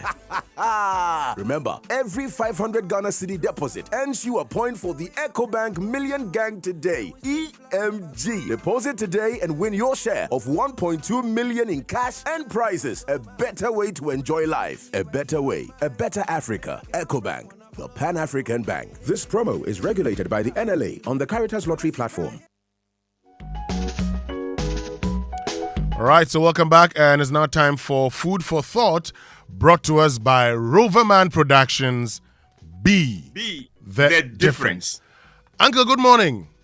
My favorite, how about you say? Uncle. How are you doing? Oh, I am doing very well. And how are you, and how was Takeover over the weekend? Oh, Takeover was fantastic. It was fantastic. You are coming next week? Yes. Oh, you're coming this weekend? It's be coming on Friday. Okay. Yeah, Friday is when we have the jam. Sure. There is a party after the show every Friday. So you have great fun. Sure. I'll be there on Friday. All right. So as Winston has begun, Takeover, my latest play, had this initial run last weekend and will continue this weekend as well. Friday, 1 show, Saturday, 2 shows, and Sunday, 3 shows. You wouldn't want to miss that. Sure. But you said today, with my 70th birthday less than 2 weeks away, I'm doing a series I am calling Insights at 70. Wow. In this series, I'm going to share with you some of the lessons life has taught me. Here's the first in the series. John, one of my sons, is an IT whiz kid. He came to me about 6 years ago and told me that a unique opportunity had come his way. A very wealthy man was calling upon him to render a special service for him. John wanted to know from me how much to charge him. I asked him how much he usually charged for that kind of service. He said, I usually charge between 70,000 Ghana cedis and 60,000, depending on my relationship with the person. Okay. He told me that his friends, on hearing that he was going to deliver the service for this rich man, were asking him to charge double his usual rate because the man was very rich and whatever he charged him would be chicken feed for him. John said, so Dad, how much do you think I should charge the man? 150,000? I said to him, John, go and give the man excellent service, but don't charge him anything. John was puzzled and disappointed. You want me to work for that rich man for free? He asked. And I sensed that he regretted asking for my advice in the matter. I said to him, listen, John, have a rich mentality and not a poverty mentality. Sure. I said, poverty and wealth are all states of the mind. The poverty mentality thinks only of money, of the short term, and not much else. The poverty mentality thinks of scarcity and demands that you grab as much as you can whenever you can because there isn't much to go around. The wealth mentality, on the other hand, thinks abundance and thinks of the long term and puts relationships and networking above money every time. I said to him, go and show this rich man that you have a wealth mentality and not a poverty mentality. And if he's a good man, you'll be amazed at the outcome. But what if he's not a good person? John asked. I said, if he's not a good person, then he may take advantage of your not charging him and give you nothing. And if he is not a good person, then you are better off not taking his money anyway. But I can assure you that nobody makes this kind of money without a good heart. John felt trapped.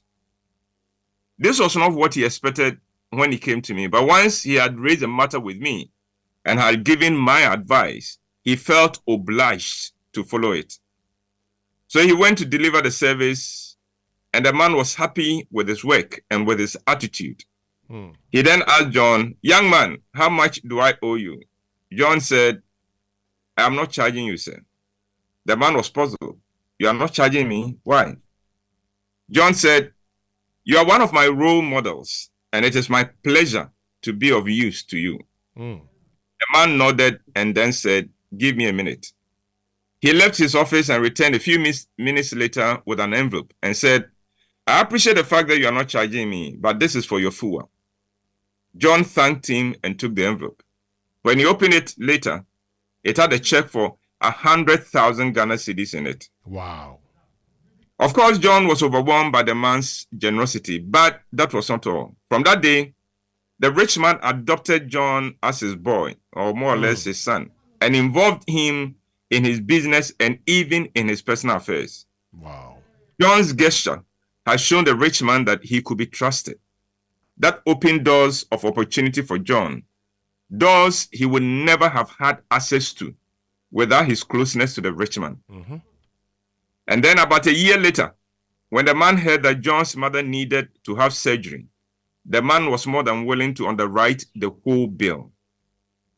Today, John's friends, who had asked him to double his rate for the rich man, are amazed at that John is doing so well and has overtaken all of them. They do not understand that if John had followed their advice, he would still have been struggling for his next meal. You know, life is not all about money. Sure, money is important, but life is not all about money. Great things happen when you reject the rat race and stop making money your primary motivation for all your service. There are things much more important than money. For instance, there is what I call access. And for this purpose, I define that as positioning yourself in a way that a big man or a successful man gives you access to himself and to his friends. That does not come by chasing money. Sure. It comes by winning the trust and confidence of the big man. And that is more valuable than money. Many of us are poor and will remain so because money is everything to us, and reputation and trust mean nothing to us. Until we change that, we will remain where we are, always chasing money and never quite making it in life. And I would just say, that is my presentation for this morning, and it opens my series for my 70th birthday that I'm calling Insights at 70. Wow. Thank you very, very much, Uncle White, for joining us with Food for Thought this morning. We're very grateful. Have a fantastic day. Sure. Thank you very much. And Food for Thought brought to us by Roverman Productions, Be the Difference. And talking about Roverman Productions in partnership with the National Theatre presents an original Igbo White play titled Take Over. Now, there's total panic and chaos when Apostle Gideon returns from surgery. His daughter Mary sparks up on social media with explicit videos, while within his own church, two of his subordinates orchestrate a takeover. How will he reclaim her tarnished reputation and confront the wolves disguised as sheep within his flock? Takeover intricately weaves a tale of greed, integrity, and the unwavering love of a father for his wayward child. The play shows on the 12th, 13th, and 14th of July 2024. On Friday, one show at 7 p.m., Saturday, two shows at 4 p.m. and 8 p.m. and Sundays, 3 shows at 1 p.m., 4 p.m. and 8 p.m. Venues at the National Theatre. Rate is 200 Ghana cedis. Buy via Koba short code *365 *535#. For inquiries, call 0596921960 or send a WhatsApp to 0505546030. You can also follow us on all our social media platforms at Roverman Productions. Proudly sponsored by Gino Tomato Mix and GCB Bank PLC. Communications partner M Notify and Logistic Movers. Buy your tickets now. Riverman Productions, be the difference.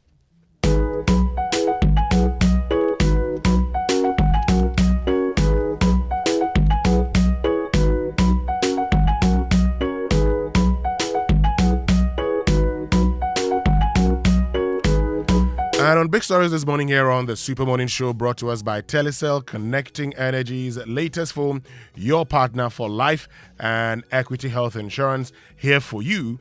Our focus is on state institutions. So the Afrobarometer for 2022 released this year actually shows that trust in our public institutions have been reducing. Now, the fact that trust in the Electoral Commission is now at 33%. In 2019, it was at 52%. And then in the courts, trust in the courts has reduced from 47% in 2019 to 36% in 2022. And the police is reduced from 37% to 28%.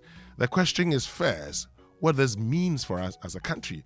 And this morning I've been sharing with you what a lack of trust in public institutions could lead to. And many have identified it as one of the major drivers of a conflict.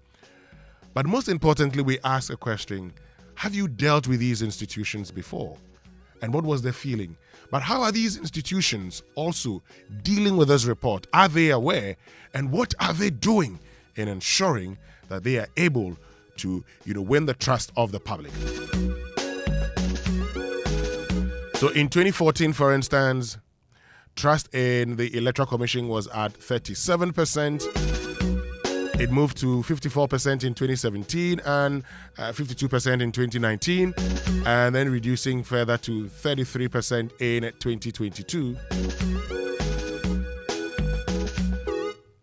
But picture this: you're lying in bed after a long day seeking comfort and relaxation, but instead you're met with a mattress that sags beneath you, a reminder of shortcuts and compromises. Well, your comfort and well-being should never have been compromised. That's why we at Latest Foam prioritize quality above all else. Step into our showrooms and experience the difference for yourself. Our high-quality mattresses and furniture crafted with your ultimate relaxation in mind. Picture waking up refreshed, rejuvenated, and ready to take on the day. That's the Latest Foam promise. Invest in your well-being. Choose Latest Foam. Otherwise, you do yourself. Latest Foam, your partner for life. Visit us today and sleep better tonight. Call us on 0302-2311-55-262 or 0322-008499 or visit us on latestfoamghana.com. But you're about to have the world at your fingertips because the wait is finally over. Telecel is here. Now you have everything you want and need: quick and reliable communication, stress-free money transactions via Telecel Cash, transforming your business, your big business ideas into success stories with Telecel Business and more. Connect with Telecel and enjoy a world of endless possibilities, because with Telecel, there's no limit to connections. Telecel, connecting energies. Stay with us. We'll be right back with a Joy Business Minute here on the Super Morning Show. I send them, you get them. I get them, I send them. I get them. I pay them. Telecel Cash. I get them. I pick them. Telecel Cash. You get them. I send them. Telecel Cash. I send them, you get them. Telecel Cash. I get them. I buy them. I take them. I pay them. I send them. Telecel Cash. Telecel Cash. Experience the ultimate convenience of sending money on Telecel Cash. Sending money from Telecel Cash to Telecel Cash is free. You can also make payments to merchants on all networks. Enjoy best value and total security with Telecel Cash. Telecel, connecting energies. Beautiful people, we are live in town, soaking in the excitement about the partnership between Access Bank and PABS, revolutionizing the way people move money across Africa. Let's hear directly from those reaping the benefits. It's a relief. Anytime I send money back home, my family receives exactly what I send them, instantly. I'm studying in Ghana, but originally from Nigeria. With this service, my parents send my school and hostel fees directly, and they do it with so much ease. I run a fashion business. Let me tell you, sending and receiving money across Africa without those annoying forex fees has really cut down our operational costs. Benefit from instant payments across Africa with zero foreign exchange hassle. Visit our website www.ghana.accessbankplc.com or call our toll free on 0800 00 4400 for all your cross-border payments. Have it with Access Bank. Access Bank, more than banking.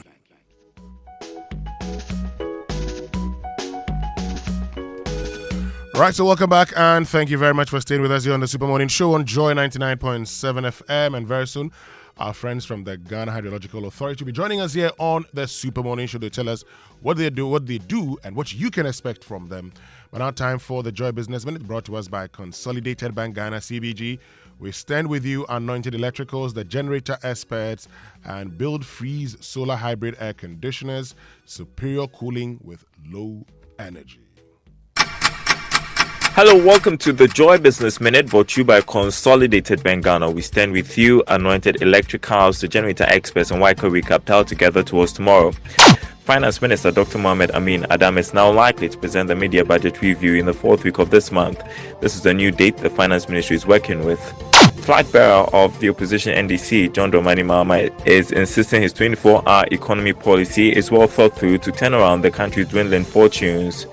Government recorded a marginal oversubscription of treasury bills last Friday as interest rates eased. That's according to action results from the Bank of Ghana. And Boeing has agreed to plead guilty to a criminal fraud conspiracy charge after the US found the company violated a deal meant to reform it after 2 fatal crashes by its 737 MAX planes. And that's the Joy Business Minute, brought to you by Consolidated Bank Ghana. We stand with you, Anointed Electricals, the generator experts, and Waiko Recaptal, together towards tomorrow.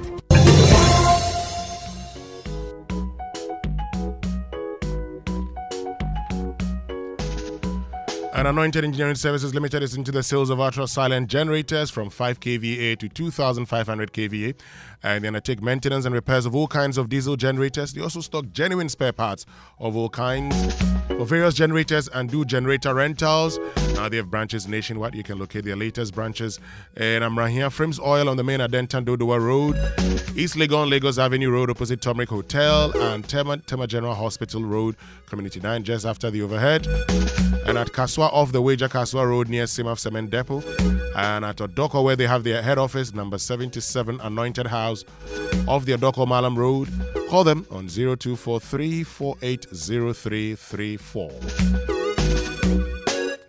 When we return after these messages, our friends from the Ghana Hydrological Authority will be joining us here on the Super Morning Show to tell us more about themselves, but also tell us more about their latest initiatives, including Bench, here on the Super Morning Show. Stay with us.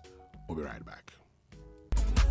In partnership with the National Theatre and Joy FM, Roverman Productions presents an original play by Uncle Ibo White, Takeover. Kebab, my boy. Papa. How are you doing today? It is a battle, Papa. You don't mean because it. As the Bible says, the spirit is willing, but the flesh is weak. Really? And if the flesh was weak in the time of Jesus when there was no infusable social media, slave queens and side chicks. Jesus Christ. You can imagine how weaker it is today. But no fears because we have your covering, Papa. You and misapplied Bible quotations. Takeover shows on the 5th, 6th, 7th, 12th, 13th and 14th of July 2024. Venue, National Theatre. Fridays at 7 p.m. Saturdays at 4 and 8 p.m. and Sundays at 1, 4 and 8 p.m. Rate 200 Ghana cedis. Buy your tickets by the Cover Shot code *365*535# and at all regular outlets. Sponsors Gino Tomato Mix and GCB Bank. Roverman Productions. Be the difference.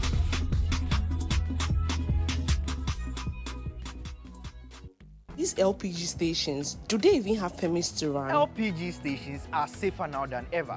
We are duly licensed and fully regulated by the National Petroleum Authority with full support from the Ghana Fire Service, Ghana Standards Authority, Factory Inspectorate, as well as the EPA. So why worry? Is it true that these LPG stations are really owned by Ghanaians? Oh yes.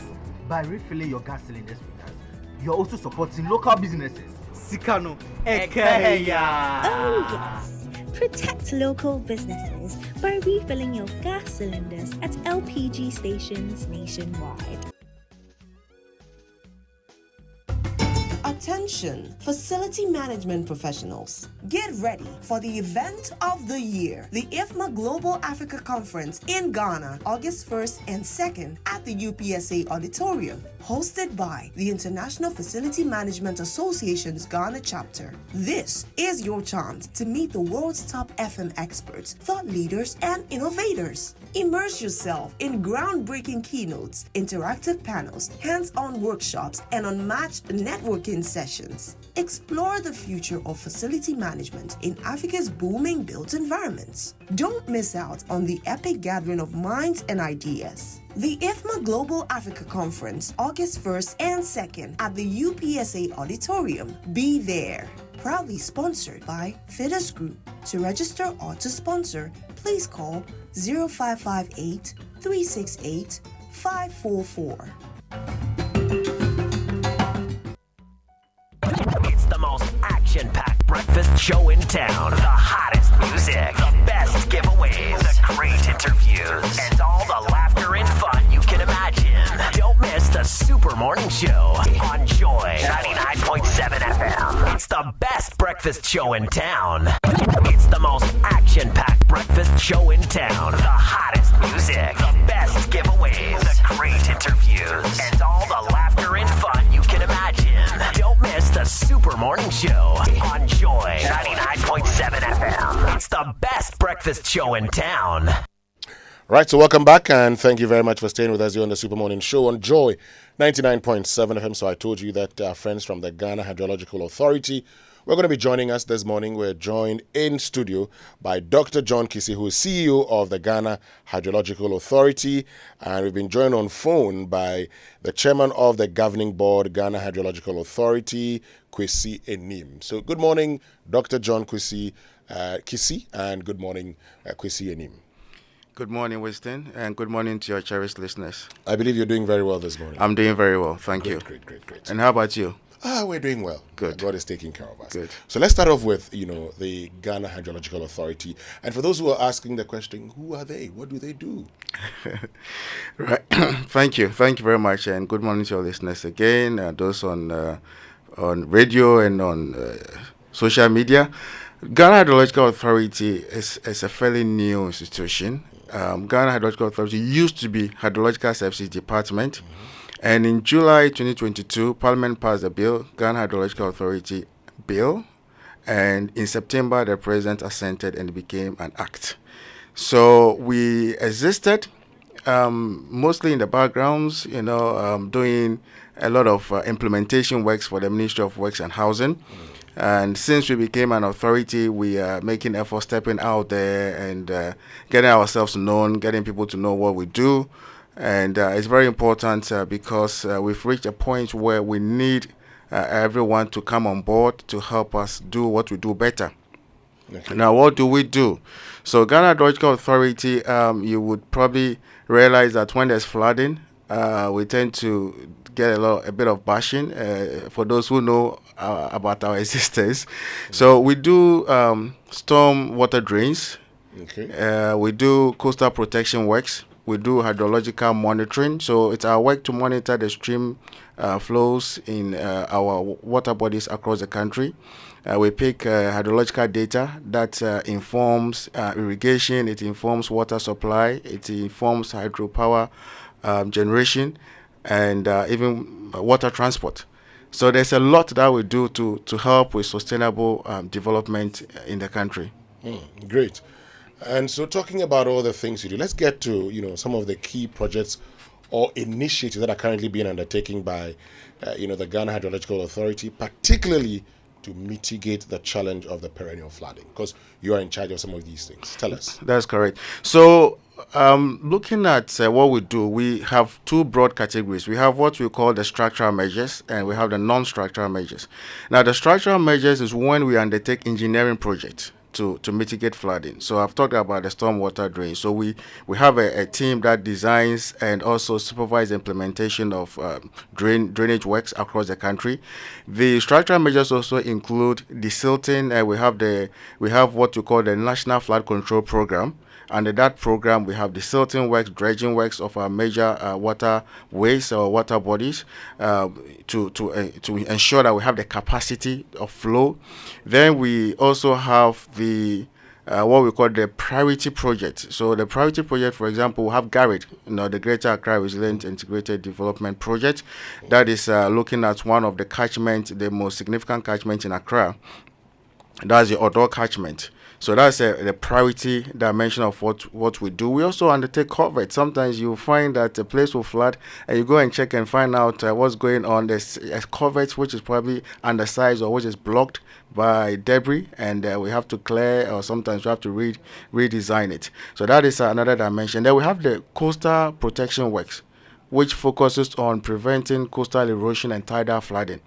Some communities have been wiped off our map, because of the sea level rises. With climate change, we have sea level rises, and then coupled with the erosion and the tidal effect, some of our land is being lost to the sea. So another important dimension of our work is this coastal protection works that we undertake, and then the monitoring of the stream, the water bodies, as I've already mentioned. We're talking about the Greater Accra, Resilient Integrated Development Project, for instance. I mean, I'm sure there are people who are interested in that. How is it going?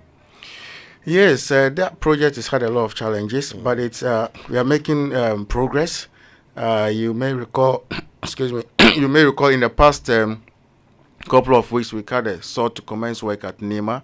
Achimota is already ongoing. The performance-based dredging, which is something that we don't shout a lot about, but is the first of its kind in any developing country, what we call performance-based dredging. In the past, we used to pay by volume. So the contractor will dredge a certain volume of silt, and we pay according to the volume. Now what we are doing is that we have given the contractor a certain performance measure to meet, and they are paid if they meet that standard, and they are not paid if they don't meet that standard, and we call that performance-based dredging. So that is also ongoing. We have other interventions like Kaneshi. Very soon we'll be awarding the contract for Kaneshi, and work should commence in Kaneshi in the next couple of months. We have two projects in Kaneshi. We have Kaneshi Lot 1 and Kaneshi Lot 2. The major one being the Dr. Buja Highway, which floods virtually, every time there's rain. So those are all progress. I mean, these are all the progress that we've made. There's a couple of major interventions upstream at Gayak area, where we're building detention ponds. One of the key things we are doing as Ghana Hydrological Authority, we are promoting nature-based solutions, and detention ponds is one of the key interventions. When you can hold the water upstream, you hold it from where it's coming from. We call it source control. Stop it from coming down and causing flooding down where the people are, where we have development. So these are all interventions that are making progress. In fact, we are at detailed design stage across all the interventions, and very soon we'll also be launching the bid for a couple of bridges. What tends to happen is that some of the bridges across the stretch of the drain or of the river are much lower than what they should be, so they impede flow. And so we are going to have to reconstruct a couple of bridges. So we are detailed design stage on all of those ones as well. Great. So you recently, held Bench 2024.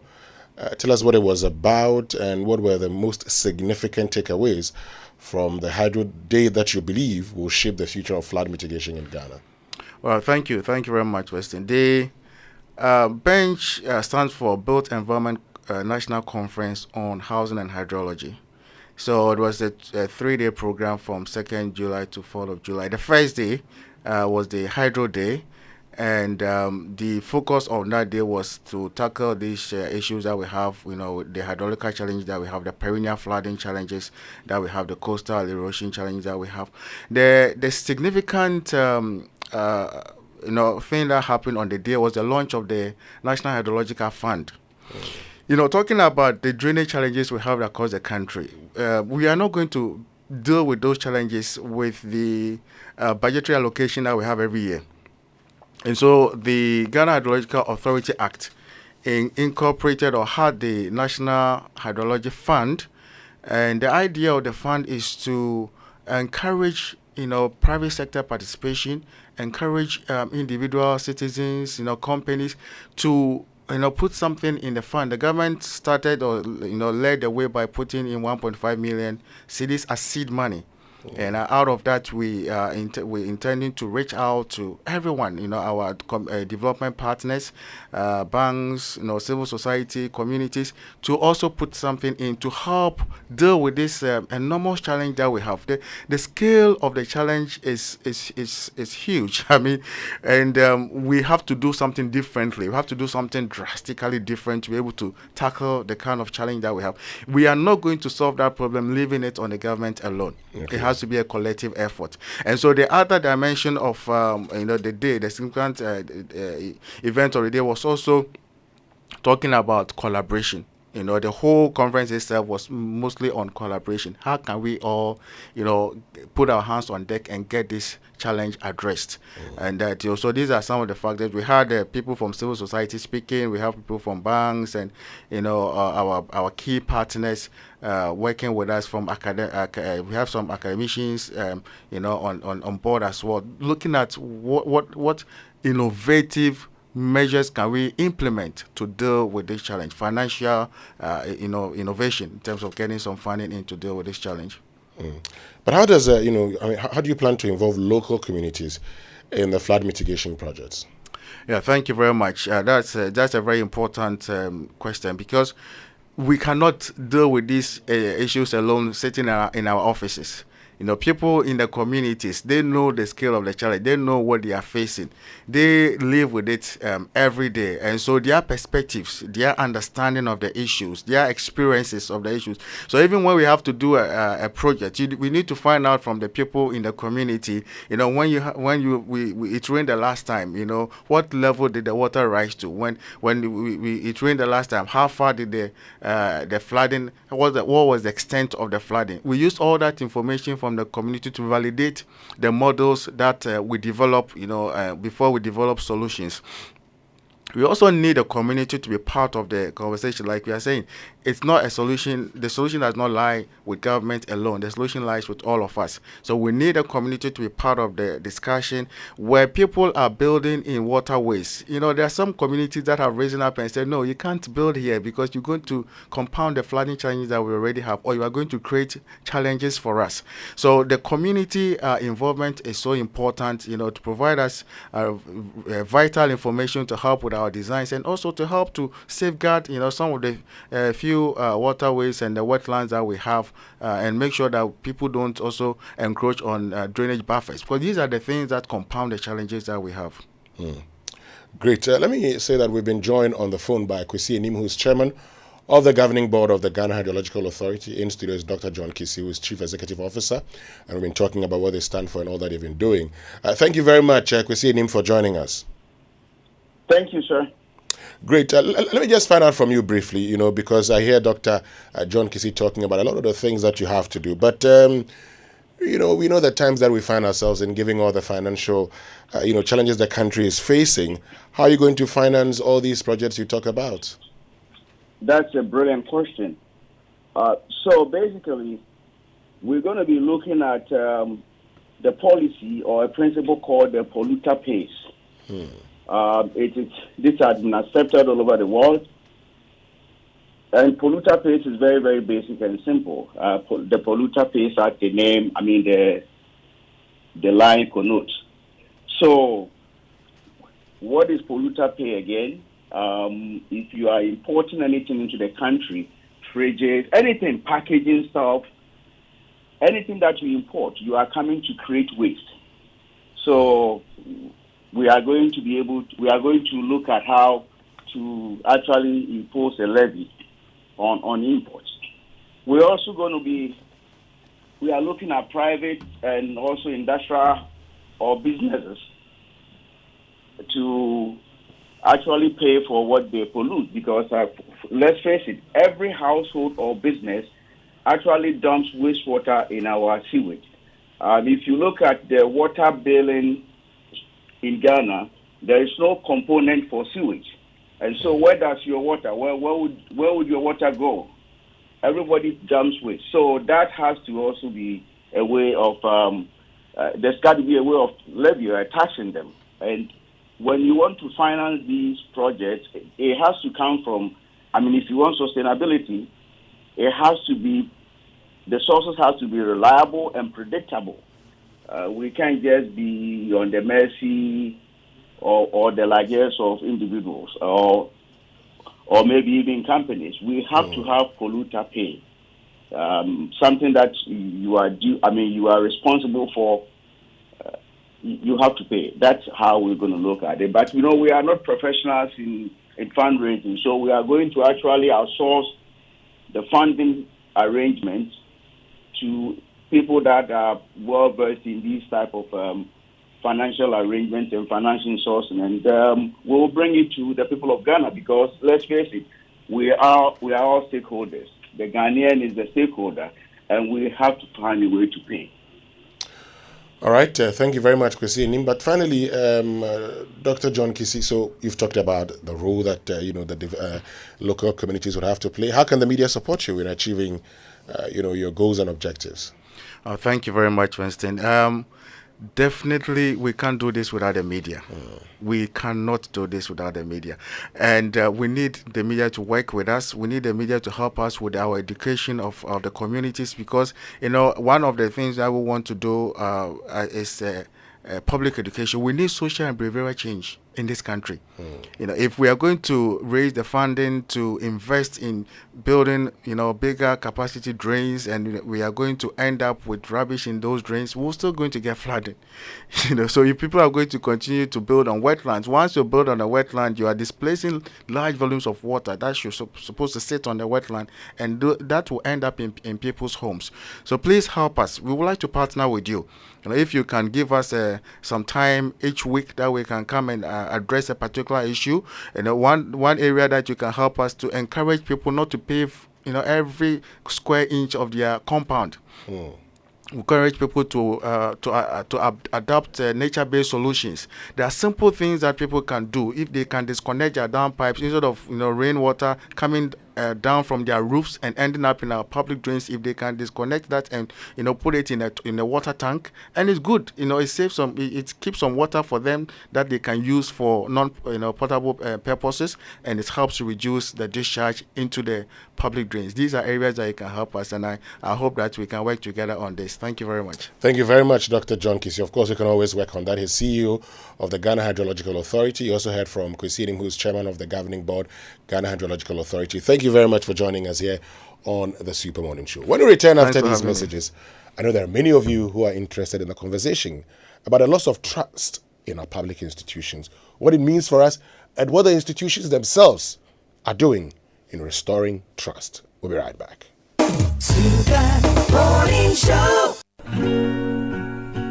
Happy Monday and welcome to Vital Signs by Sonotech Medical Center. I'm Dr. Grace Bachman. Today, let's take a look at hepatitis A. Hepatitis A is a viral infection that causes inflammation of the liver. It's usually spread through consuming contaminated food or water or close contact with an infected person. Symptoms of hepatitis A include fatigue, nausea, abdominal pain, jaundice, and fever. These symptoms can appear suddenly and typically last a few weeks to a few months. The good news is that hepatitis A can be prevented with a highly effective vaccine. Practicing good hygiene like washing your hands thoroughly with soap and water, especially after using the bathroom and before eating, also helps reduce the risk. If you suspect you've been exposed to hepatitis A or are experiencing symptoms, it's important to see a healthcare provider. Reach out to Sonotech Medical Center at the Oxford Street Mall, West Hills Mall, and Tema Committee 9, and on 0242 439 467. Looking for a home in a safe, secure, and luxurious environment? Alphabet City has just what you need. Join our gated community in the lively precincts of Sakumono for a carefully crafted home that provides you with peace of mind and a safe space for your children. Alphabet City boasts of leisure and recreational facilities to ensure your mental and physical well-being. A good road network, 24-hour surveillance systems and security, water, and electricity, serving as a safe haven. Let's meet your needs. Book a tour today. Find out more on www.waylead.org or call 0240 111 119 or 0504 499 999 to make the right investment in a home. Alphabet City, the ABC of home sweet home. The luckiest. Luck is everywhere for everyone. Yeah. The luckiest. Luck is everywhere for everyone. Yeah. Doctors, nurses, barbers, drivers, bouncers, friends, teachers, bankers. You could be the luckiest. You could be the luckiest. East, west, north, south, Obia meant to be. You could be the luckiest. You could be the luckiest. Accra to Haga. Let's go. The luckiest. Luck is everywhere for everyone. Yeah. The luckiest. Luck is everywhere for everyone. Yeah. Doctors, nurses, barbers, drivers, bouncers, friends, teachers, bankers. The luckiest. You could be the luckiest. These LPG stations, do they even have permits to run? LPG stations are safer now than ever. We are duly licensed and fully regulated by the National Petroleum Authority, with full support from the Ghana Fire Service, Ghana Standards Authority, Factory Inspectorate, as well as the EPA. So why worry? Is it true that these LPG stations are really owned by Ghanaians? Oh yes. By refilling your gas cylinders with us, you're also supporting local businesses. Sikano Ekeya. Oh yes. Protect local businesses by refilling your gas cylinders at LPG stations nationwide. Education is the most powerful weapon to change the world. At Heritage Christian University, you're assured of quality education. Accredited by GTech and affiliated to KNUST and UCC, we offer programs like Bachelor of Business Administration, Community Development and Theology, Theology and Ministry, Psychology, Nursing, Information Technology, Information Security, and Business Information Technology. Professional programs like ICA, CIMG, CIHRM, ABE. We also offer short courses on media and IT. What makes Heritage stand out is our experienced and scholar practitioner faculty, entrepreneurial training with financial support, ultramodern facilities, and hostels. Qualifications for entry is WASI or SSC or GBCE, HND or Diploma Top-Up. Mature 25 years and above. Heritage is located at Amasaman behind the Olympic Stadium. Contact us on 054 777 7731 or 020 229 8399 or www.hcuc.edu.gh. Heritage Christian University College, educating compassionate entrepreneurial leaders.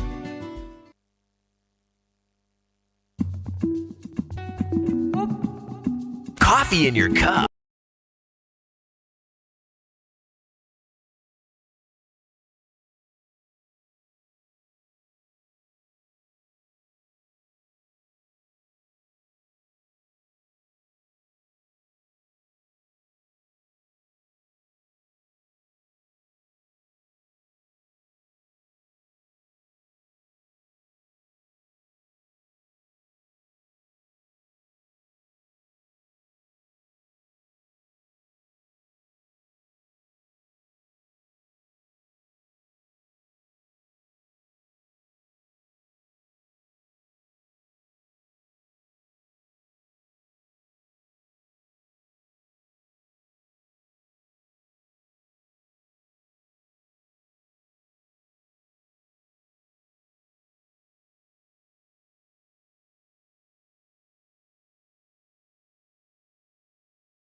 Come back, and of course, we are live from Kokumlemle to the entire world. Wherever you are, we're glad you're able to join us. If you're in the Asante region, listening on Love 99.5 FM, well, we love you very much. And if you're in the Central region, tuned into ATL FM, well, thank you for choosing us. We choose you every day. Okay, so today's conversation is focused on the Afrobarometer report, which is revealing some rather disturbing trends when it comes to the trust that we have for certain institutions. Now, particularly the courts, the Electoral Commission, and the police. Okay, so we can look at a reference year of, say, 2005, where the Electoral Commission had about 75% trust. According to the Afrobarometer report. Well, in 2022, it has dropped from 75% to 33%. I mean, then you have the courts. Now, in 2005, trust in the court system was at about 62%. It's down to 36%. But the biggest drop is for the police, who in 2005 scored 64% when it came to the level of trust that Ghanaians have in them. But in 2022 have plummeted to 28%. First of all, how did we get here? What are the factors that are causing the erosion of trust in these critical institutions? What does this mean in a year like this, in an election year?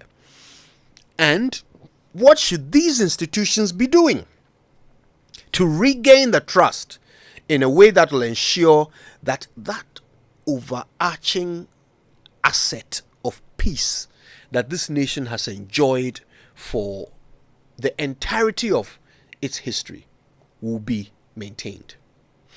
This is what we want to talk about with our guests. Lawyer Kweku Ansa Asare is a former director of the Ghana School of Law. He joins us over the phone alongside Franklin Kujo, founder and president of Imani Center for Policy and Education. Gentlemen, good morning to you both.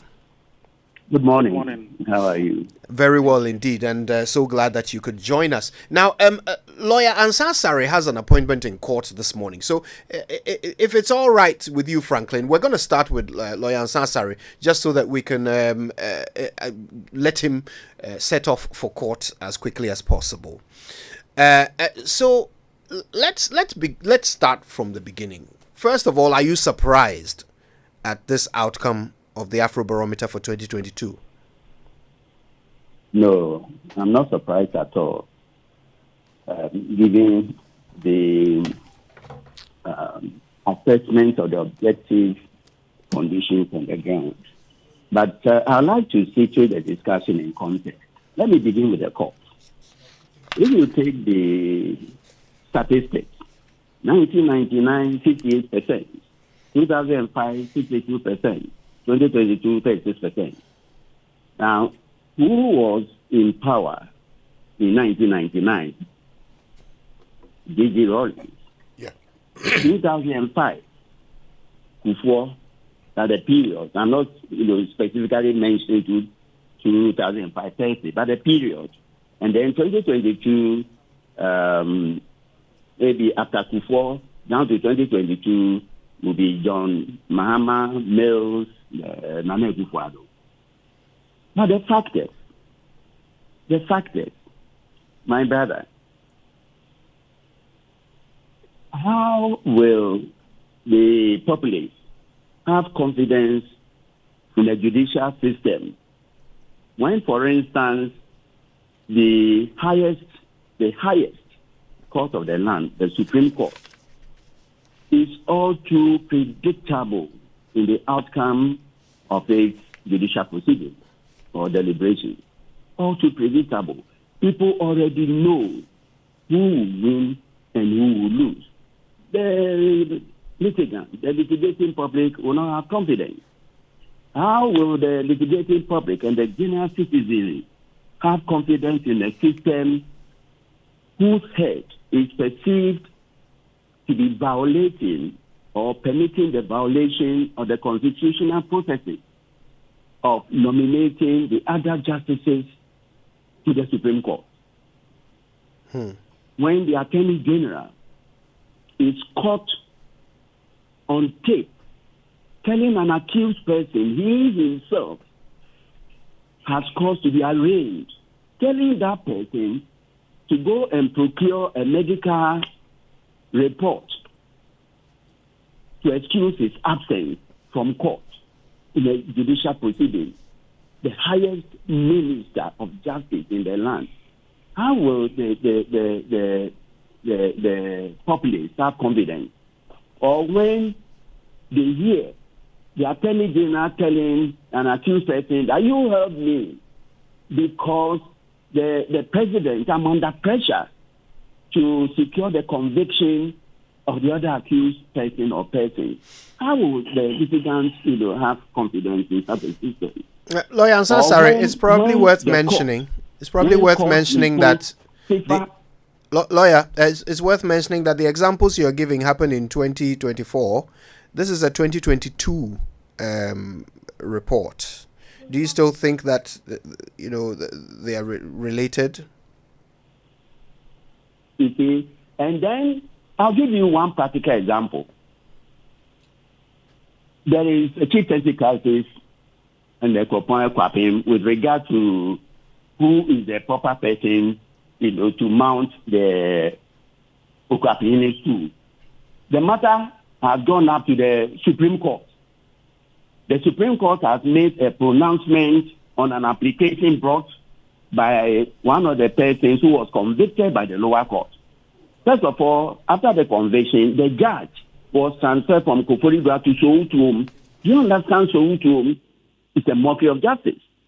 Then this person who has been convicted now attends court accompanied by police personnel of the police service or sometimes soldiers. When the head of state goes to Ekopon after the Supreme Court deliberations to tell the people of Ekopon that whether you like it or not, this is the person I've anointed to be the Omahine or Okwapehine.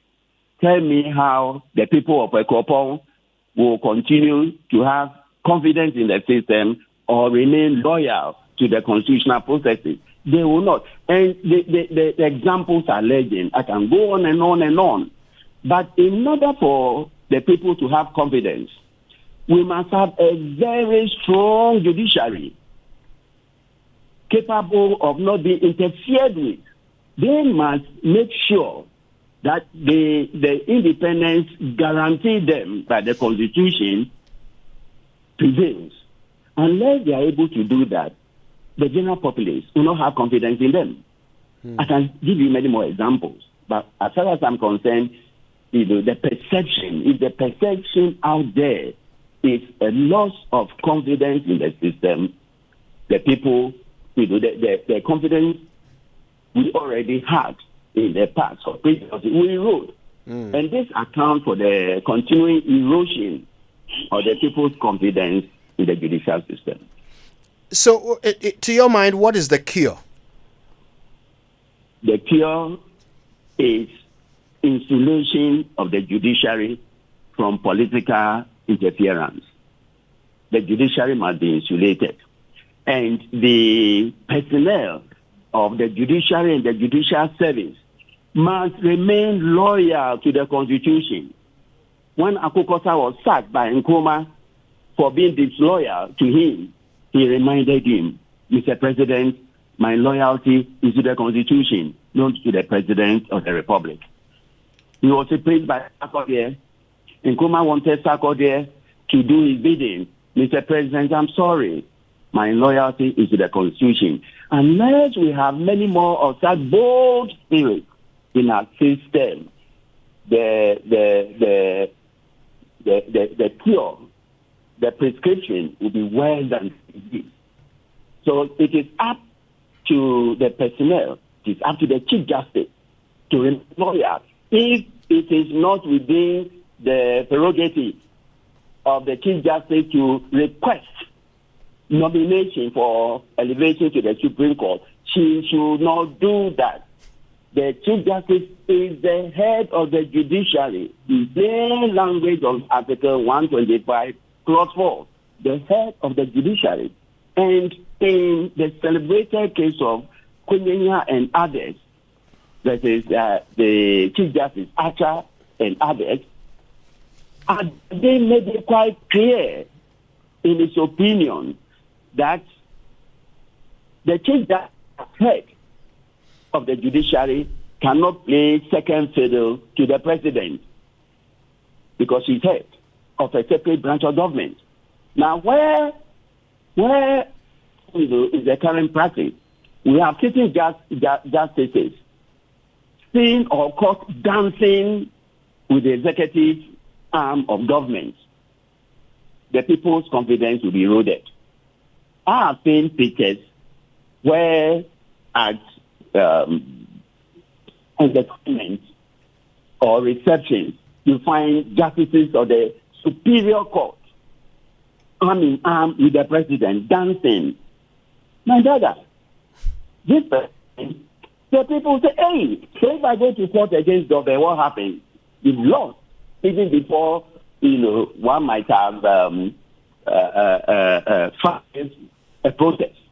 We should stop doing that. Again, the cure, the most effective cure will lie in implementation of Article 127, Clause 7, that the judiciary must be guaranteed of its financial administrative freedom.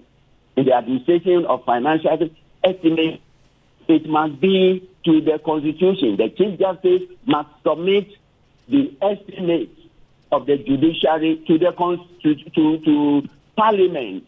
It shouldn't go through any young officer's desk at the presidency or the Ministry of Finance, to reduce it. When they do that, it is the executive that is calling the shot. So it contravenes the black and white rating or in the Constitution that the independence of the judiciary includes independence of their financial, administrative duties. Right. Okay. Unless that is done. So day in, day out, we must ensure that the judiciary is resourced from the consolidated fund, not from the Ministry of Finance. It should go to Parliament. Let Parliament not tinker with it. So once the Chief Justice or the head of the judiciary submits the estimate, no one, neither the President nor Parliament, must tinker with it. And that presupposes that the head of the judiciary will do the right thing. Don't inflate it. Don't add up. Make sure that what is submitting is in tune with what the nation requires. But if you begin to tinker with it, and then in sending the estimate, you say false figures, again, the confidence in the system will be eroded. There's nothing that can be done that will ease the situation. The only thing that I pray for is to see that in my lifetime, our judiciary will be independent in the right sense of the word. Let Article 127, Clause 7 work. Let the constitutional processes work. If it is the prerogative of the president to appoint the other justices of the Supreme Court as slated in Article 144, Clause 2 of the 1992 Constitution, let it work. I am disappointed to read in the Daily Guide this morning that the Attorney General and the Ghana Bar Association have thrown their weight behind the illegality and unconstitutionality of the request that the Chief Justice is alleged to have made to the president. It's unconstitutional. Right. I mean, it should not even be debated. It flies in the face. So it is against the judicial conscience, of the judiciary itself. That the head of the institution, which over the years has gained the status of the bastion of the people's civil liberty, will find itself in this confusion. Very sad. Now, yeah, lawyer, let me ask you this before you take leave of us. The judiciary is made up predominantly of lawyers and judges, and almost every judge starts off as a lawyer. Is there some measure of cure to be found in our training of lawyers? Is there something to be done there that can eventually result in an increased level of trust in the judiciary system? Nothing done, ladies and gentlemen. Nothing can be done. You see, we are involved. We are all involved. We bribe the personnel of the judiciary and the judicial service. We give goodies, freebies to them. We approach the corridors of power to intervene. So it is not only the personnel or the justices. All of us are involved. The training of intending lawyers cannot provide any cure, because all of us attended either St. Augustine's or at the Southern and Fansbury or Benkum Secondary School. The same cook, the same Makasa, the same culture, and therefore from day one, when we are born, these things are breathed into us. It is for us to mend our ways, unless individually and collectively we see things and talk about things, that are wrongdoing. There's no law teacher can mend the character of a trainee lawyer. None at all. Okay. Sure. I want to say a big thank you to you. Lawyer Kwekwansa Sare is the former director of the Ghana School of Law. He's got to leave us now because he's got an appointment in court. But we still have Franklin Kujo, founder and president of Imani Center for Policy and Education, on the line. And he's been joined by Professor Kwesi Ening, security consultant, no stranger to our show. Prof, good morning to you. Yes, good morning. Okay, now, if you don't mind, we'll start with you, Frank. Well, we'll come to you, Franklin. And this is what I'm wondering. When you look at the trend, in 2005, the EC, the courts, and the police all had perhaps their highest scores. 75%, 62%, 64%. This, as Lawyer Ansasare points out, happened under the regime of President Kufuor, former President Kufuor. Then the numbers started to fall until 2017, when President Akufo-Addo assumed office, when suddenly all of them enjoyed a bump. The EC rose from 37% previous year, 2014, to 54% in 2017. The courts rose from 42% in 2014 to 57% in 2017. The police rose from 35% in 2014 to 40% in 2017. So at the very beginning of President Akufo-Addo's tenure, every institution on this list got a bump. But by 2022, we see them down in the doldrums at their lowest ever scores. All of them. 33% for the EC, 36% for the courts, and 28% for the police. Franklin, what's this trend telling us? Well, good morning to your good self and to Professor Ening. Well, isn't it actually reflective of the levels of governance as well? I mean, you note that from 2017, there was a lot of hope in the government, and essentially everything the president did was hailed. As we move further, as you realize, up until 2022, all these numbers that are actually reflective, if you look at them, if you look at the Corruption Perception Index and indeed overall Governance Effectiveness Index of almost all the indices that governments are actually assessed on, the economy, governance, the rule of law, all these indices are equally are showing, in the reverse order. So it's just reflective of what the type of governance we've experienced. But even though these figures are dated as well, because as you realize, they only ended on 2022. I'll be surprised. I'll be interested in knowing what the figures really would look like in 2024, and I'll not be surprised if they are further down. If they're further reduced. Look, the EC especially. Let me not even bring our issues into the fore.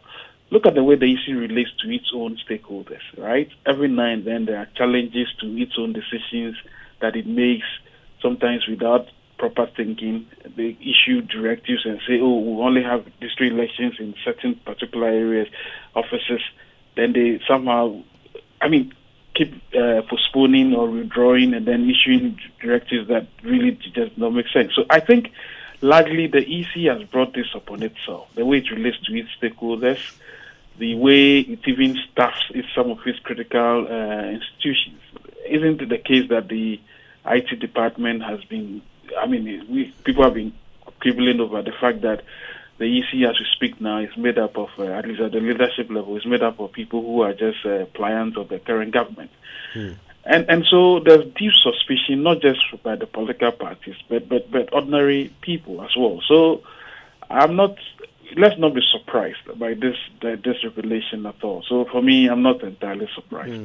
Okay. As of the court, I think what's it called? Mr. Sari has spoken enough on that. I think Professor Ini will speak better on the police. Yeah. But clearly speaking, I'm not entirely surprised. As I said, it's reflective of almost all the other indices that you can think of. It is if you talk about the country's policy institutional framework, it's all showing negative.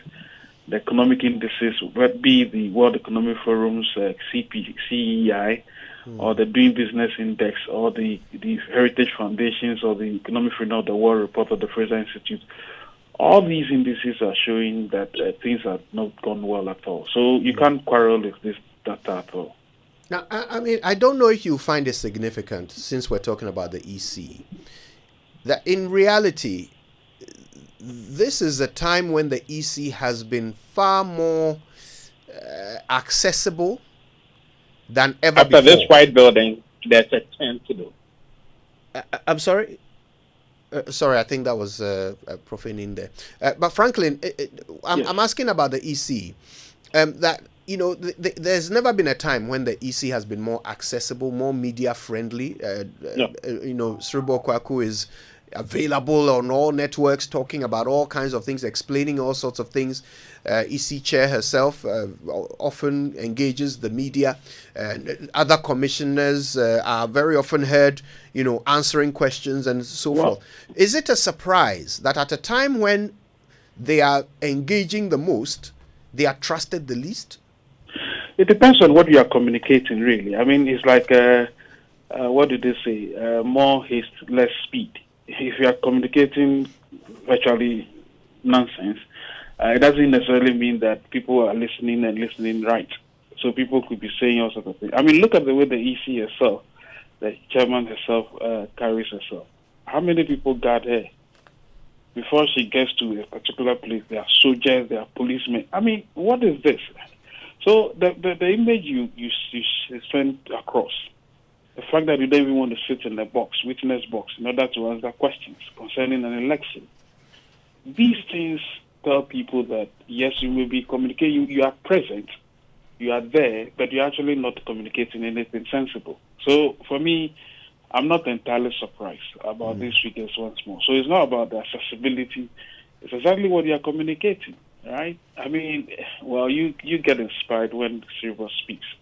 I think he's doing well, but look, I've never considered administratively and in terms of just operational sensitivity, operational management, they failed, almost failed. Look at all these elections we've had in between the major elections. There's always a problem. They promise that, we'll send ballot papers before the time. What happens? Before you realize, we didn't know, we were not ready, or we are sorry. Sometimes they don't even say sorry.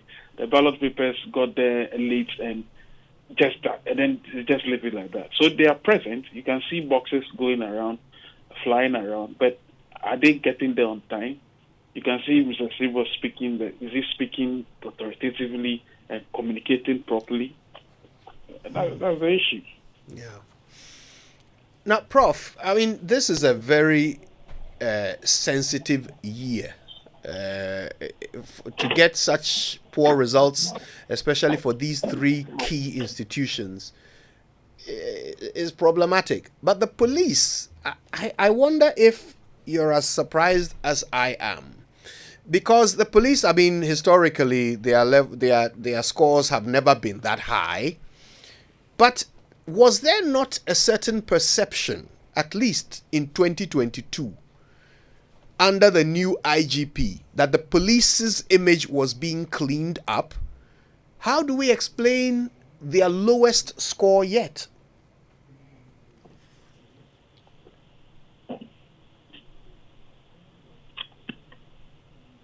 Do we have Prof. Inning?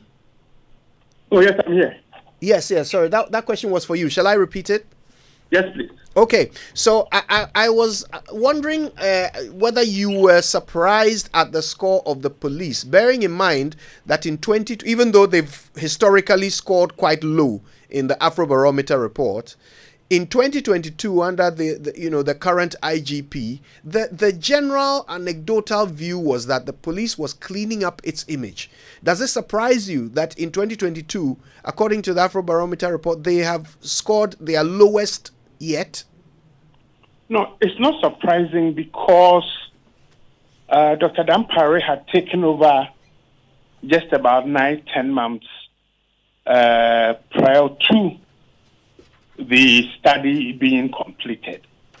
So whatever reforms he had started had not kicked in. Nevertheless, I think it's important for this result to be seen as part of the historical burden of the service. So I'm quite sure that were a survey to be done 2024 before the elections, we might see slightly improved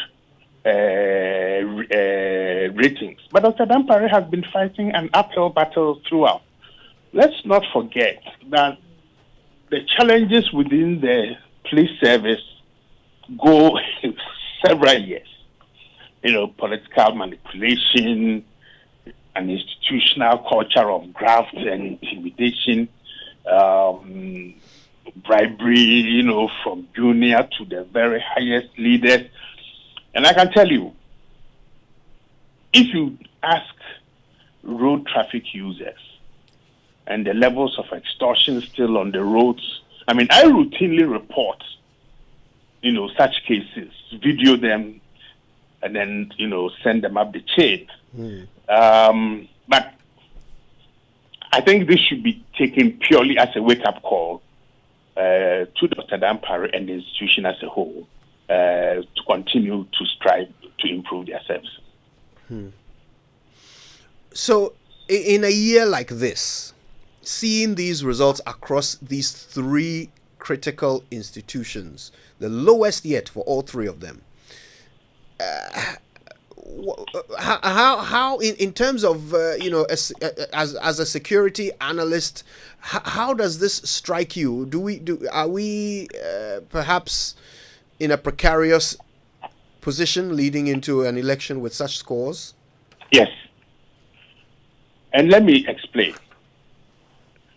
The police service is supposed to be the frontline institution for the Election Security Task Force. That will draw up the hotspots, identification of groups, individuals who may create trouble because they have a history, arms flows, So you would notice that in the next month or two until end of November, the police will be seizing a lot of weapons stuck in commercial vehicles and all that. So they have a critical role to play. But if we see the last 3-4 by-elections that the Ghana Police Service has played a role, I think that role was commendable. And I think in a couple of cases, their fairness has annoyed quite a number of the political parties. So it's still work in progress, but once more, this is a wake-up call. When we come to the Electoral Commission, that is a key one, because every single war on this continent has started as a result of electoral disputes. And therefore, electoral commissions have that onerous task of behaving and performing in a way that creates credibility, transparency, respect around their actions and utterances. And I think the Electoral Commission has one hell of an uphill battle ahead of it to win public trust and public respect, because there are quite a number of occasions where the behavior of some of their staff, their own utterances, the reversals of what they have put out then into the public domain certainly does not create trust. The judiciary is in a very unique position. Judiciaries have this particular claim to fame for ameliorating and reducing tensions, and in situations where citizens or groups don't have anywhere to turn to, the judiciary is the institution that pronounces on tensions and, resolves some of these difficulties. Now, when judiciaries lose that capacity to be seen as a neutral, effective, objective institution that can deal with the tensions, and they can be high-flying ones, emotional ones, particularly during elections where the allure of having access to public funds is great, that becomes dangerous. So combining these three institutions with their low scores, plus the 5 months or less than 5 months duration for the campaign of abuse, intimidation, threats, misogynistic statements, then puts us in quite a tight spot. It doesn't look pretty from where I am sitting at all. Wow. Now, Franklin, yes. if indeed, and I am completely inclined to see the big picture just as Prof. Kwesining does. If you are to, then at this point, 5 months to an election, what can be done? A lot can be done. I think these figures, actually these reports, offer these institutions the opportunity to do some introspection and then change course. Starting the police, and the police, as Professor Ennis said, is actually spot on. I think these are lagged figures. If you look at what Dampare has done so far, it's enormously respectful, and I think that yes, he's able to stand up against some of the bullies in the political parties. And so this will actually ginger them to actually do more, and I think it is right in the alley to turn the story around. I don't believe that in 2024, if the same poll was conducted, the police will be within those lowest limits. Not at all. So I think that it offers an opportunity for the police to say, okay, look, maybe this is another indicator. We have another opportunity to turn things around in this election. They should not carry favor with anybody. They should just do their work professionally as they always have done, especially with these by-elections, and then they'll just turn the corner. The courts obviously must be learning.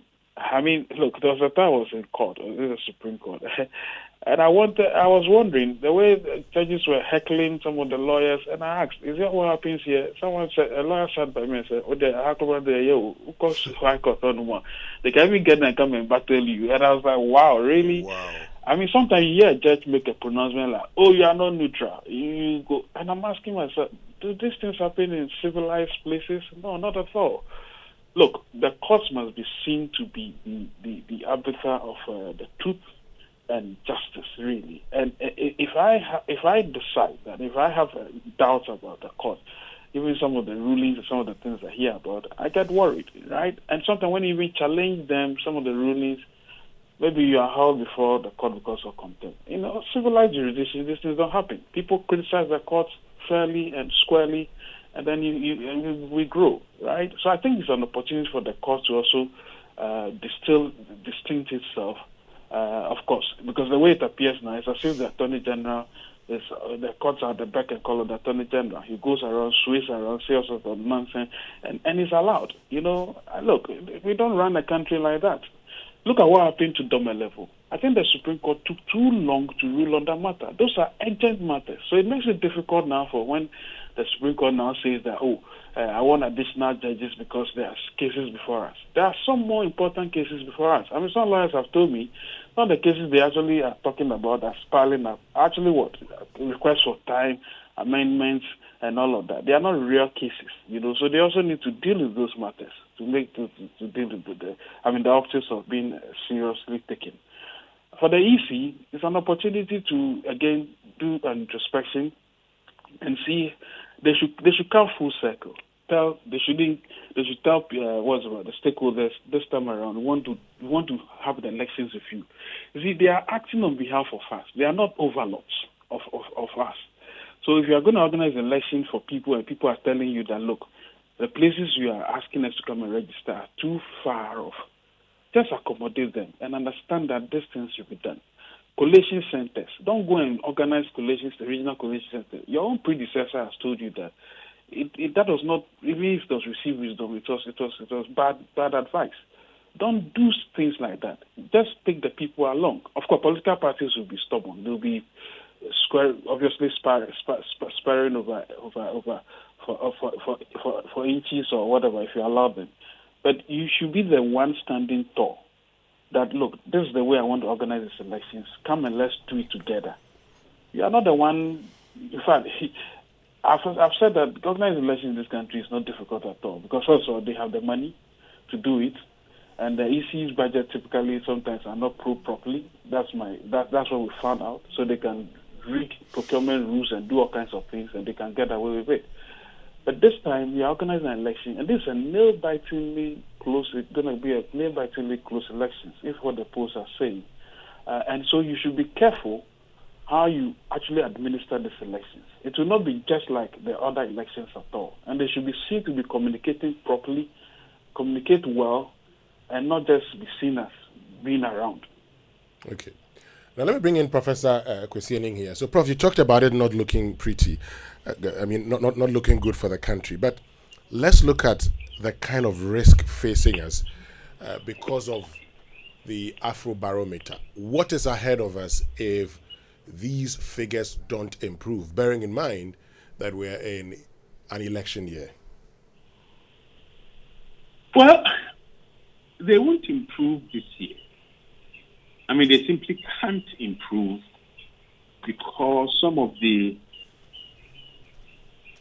structural interventions that need to be implemented for qualitative improvements to show will take more than the 5 months that we have.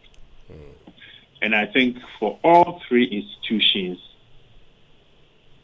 there are real challenges and difficulties. I mean, the IGP has come through a very difficult period of a parliamentary inquiry where his own senior officers, now retired, sought to use dubious means to dent his image. He has to rebuild that image. He will need to re-strategize in terms of the headquarters administration sending out signals to regional commanders and then it cascading down, planning for this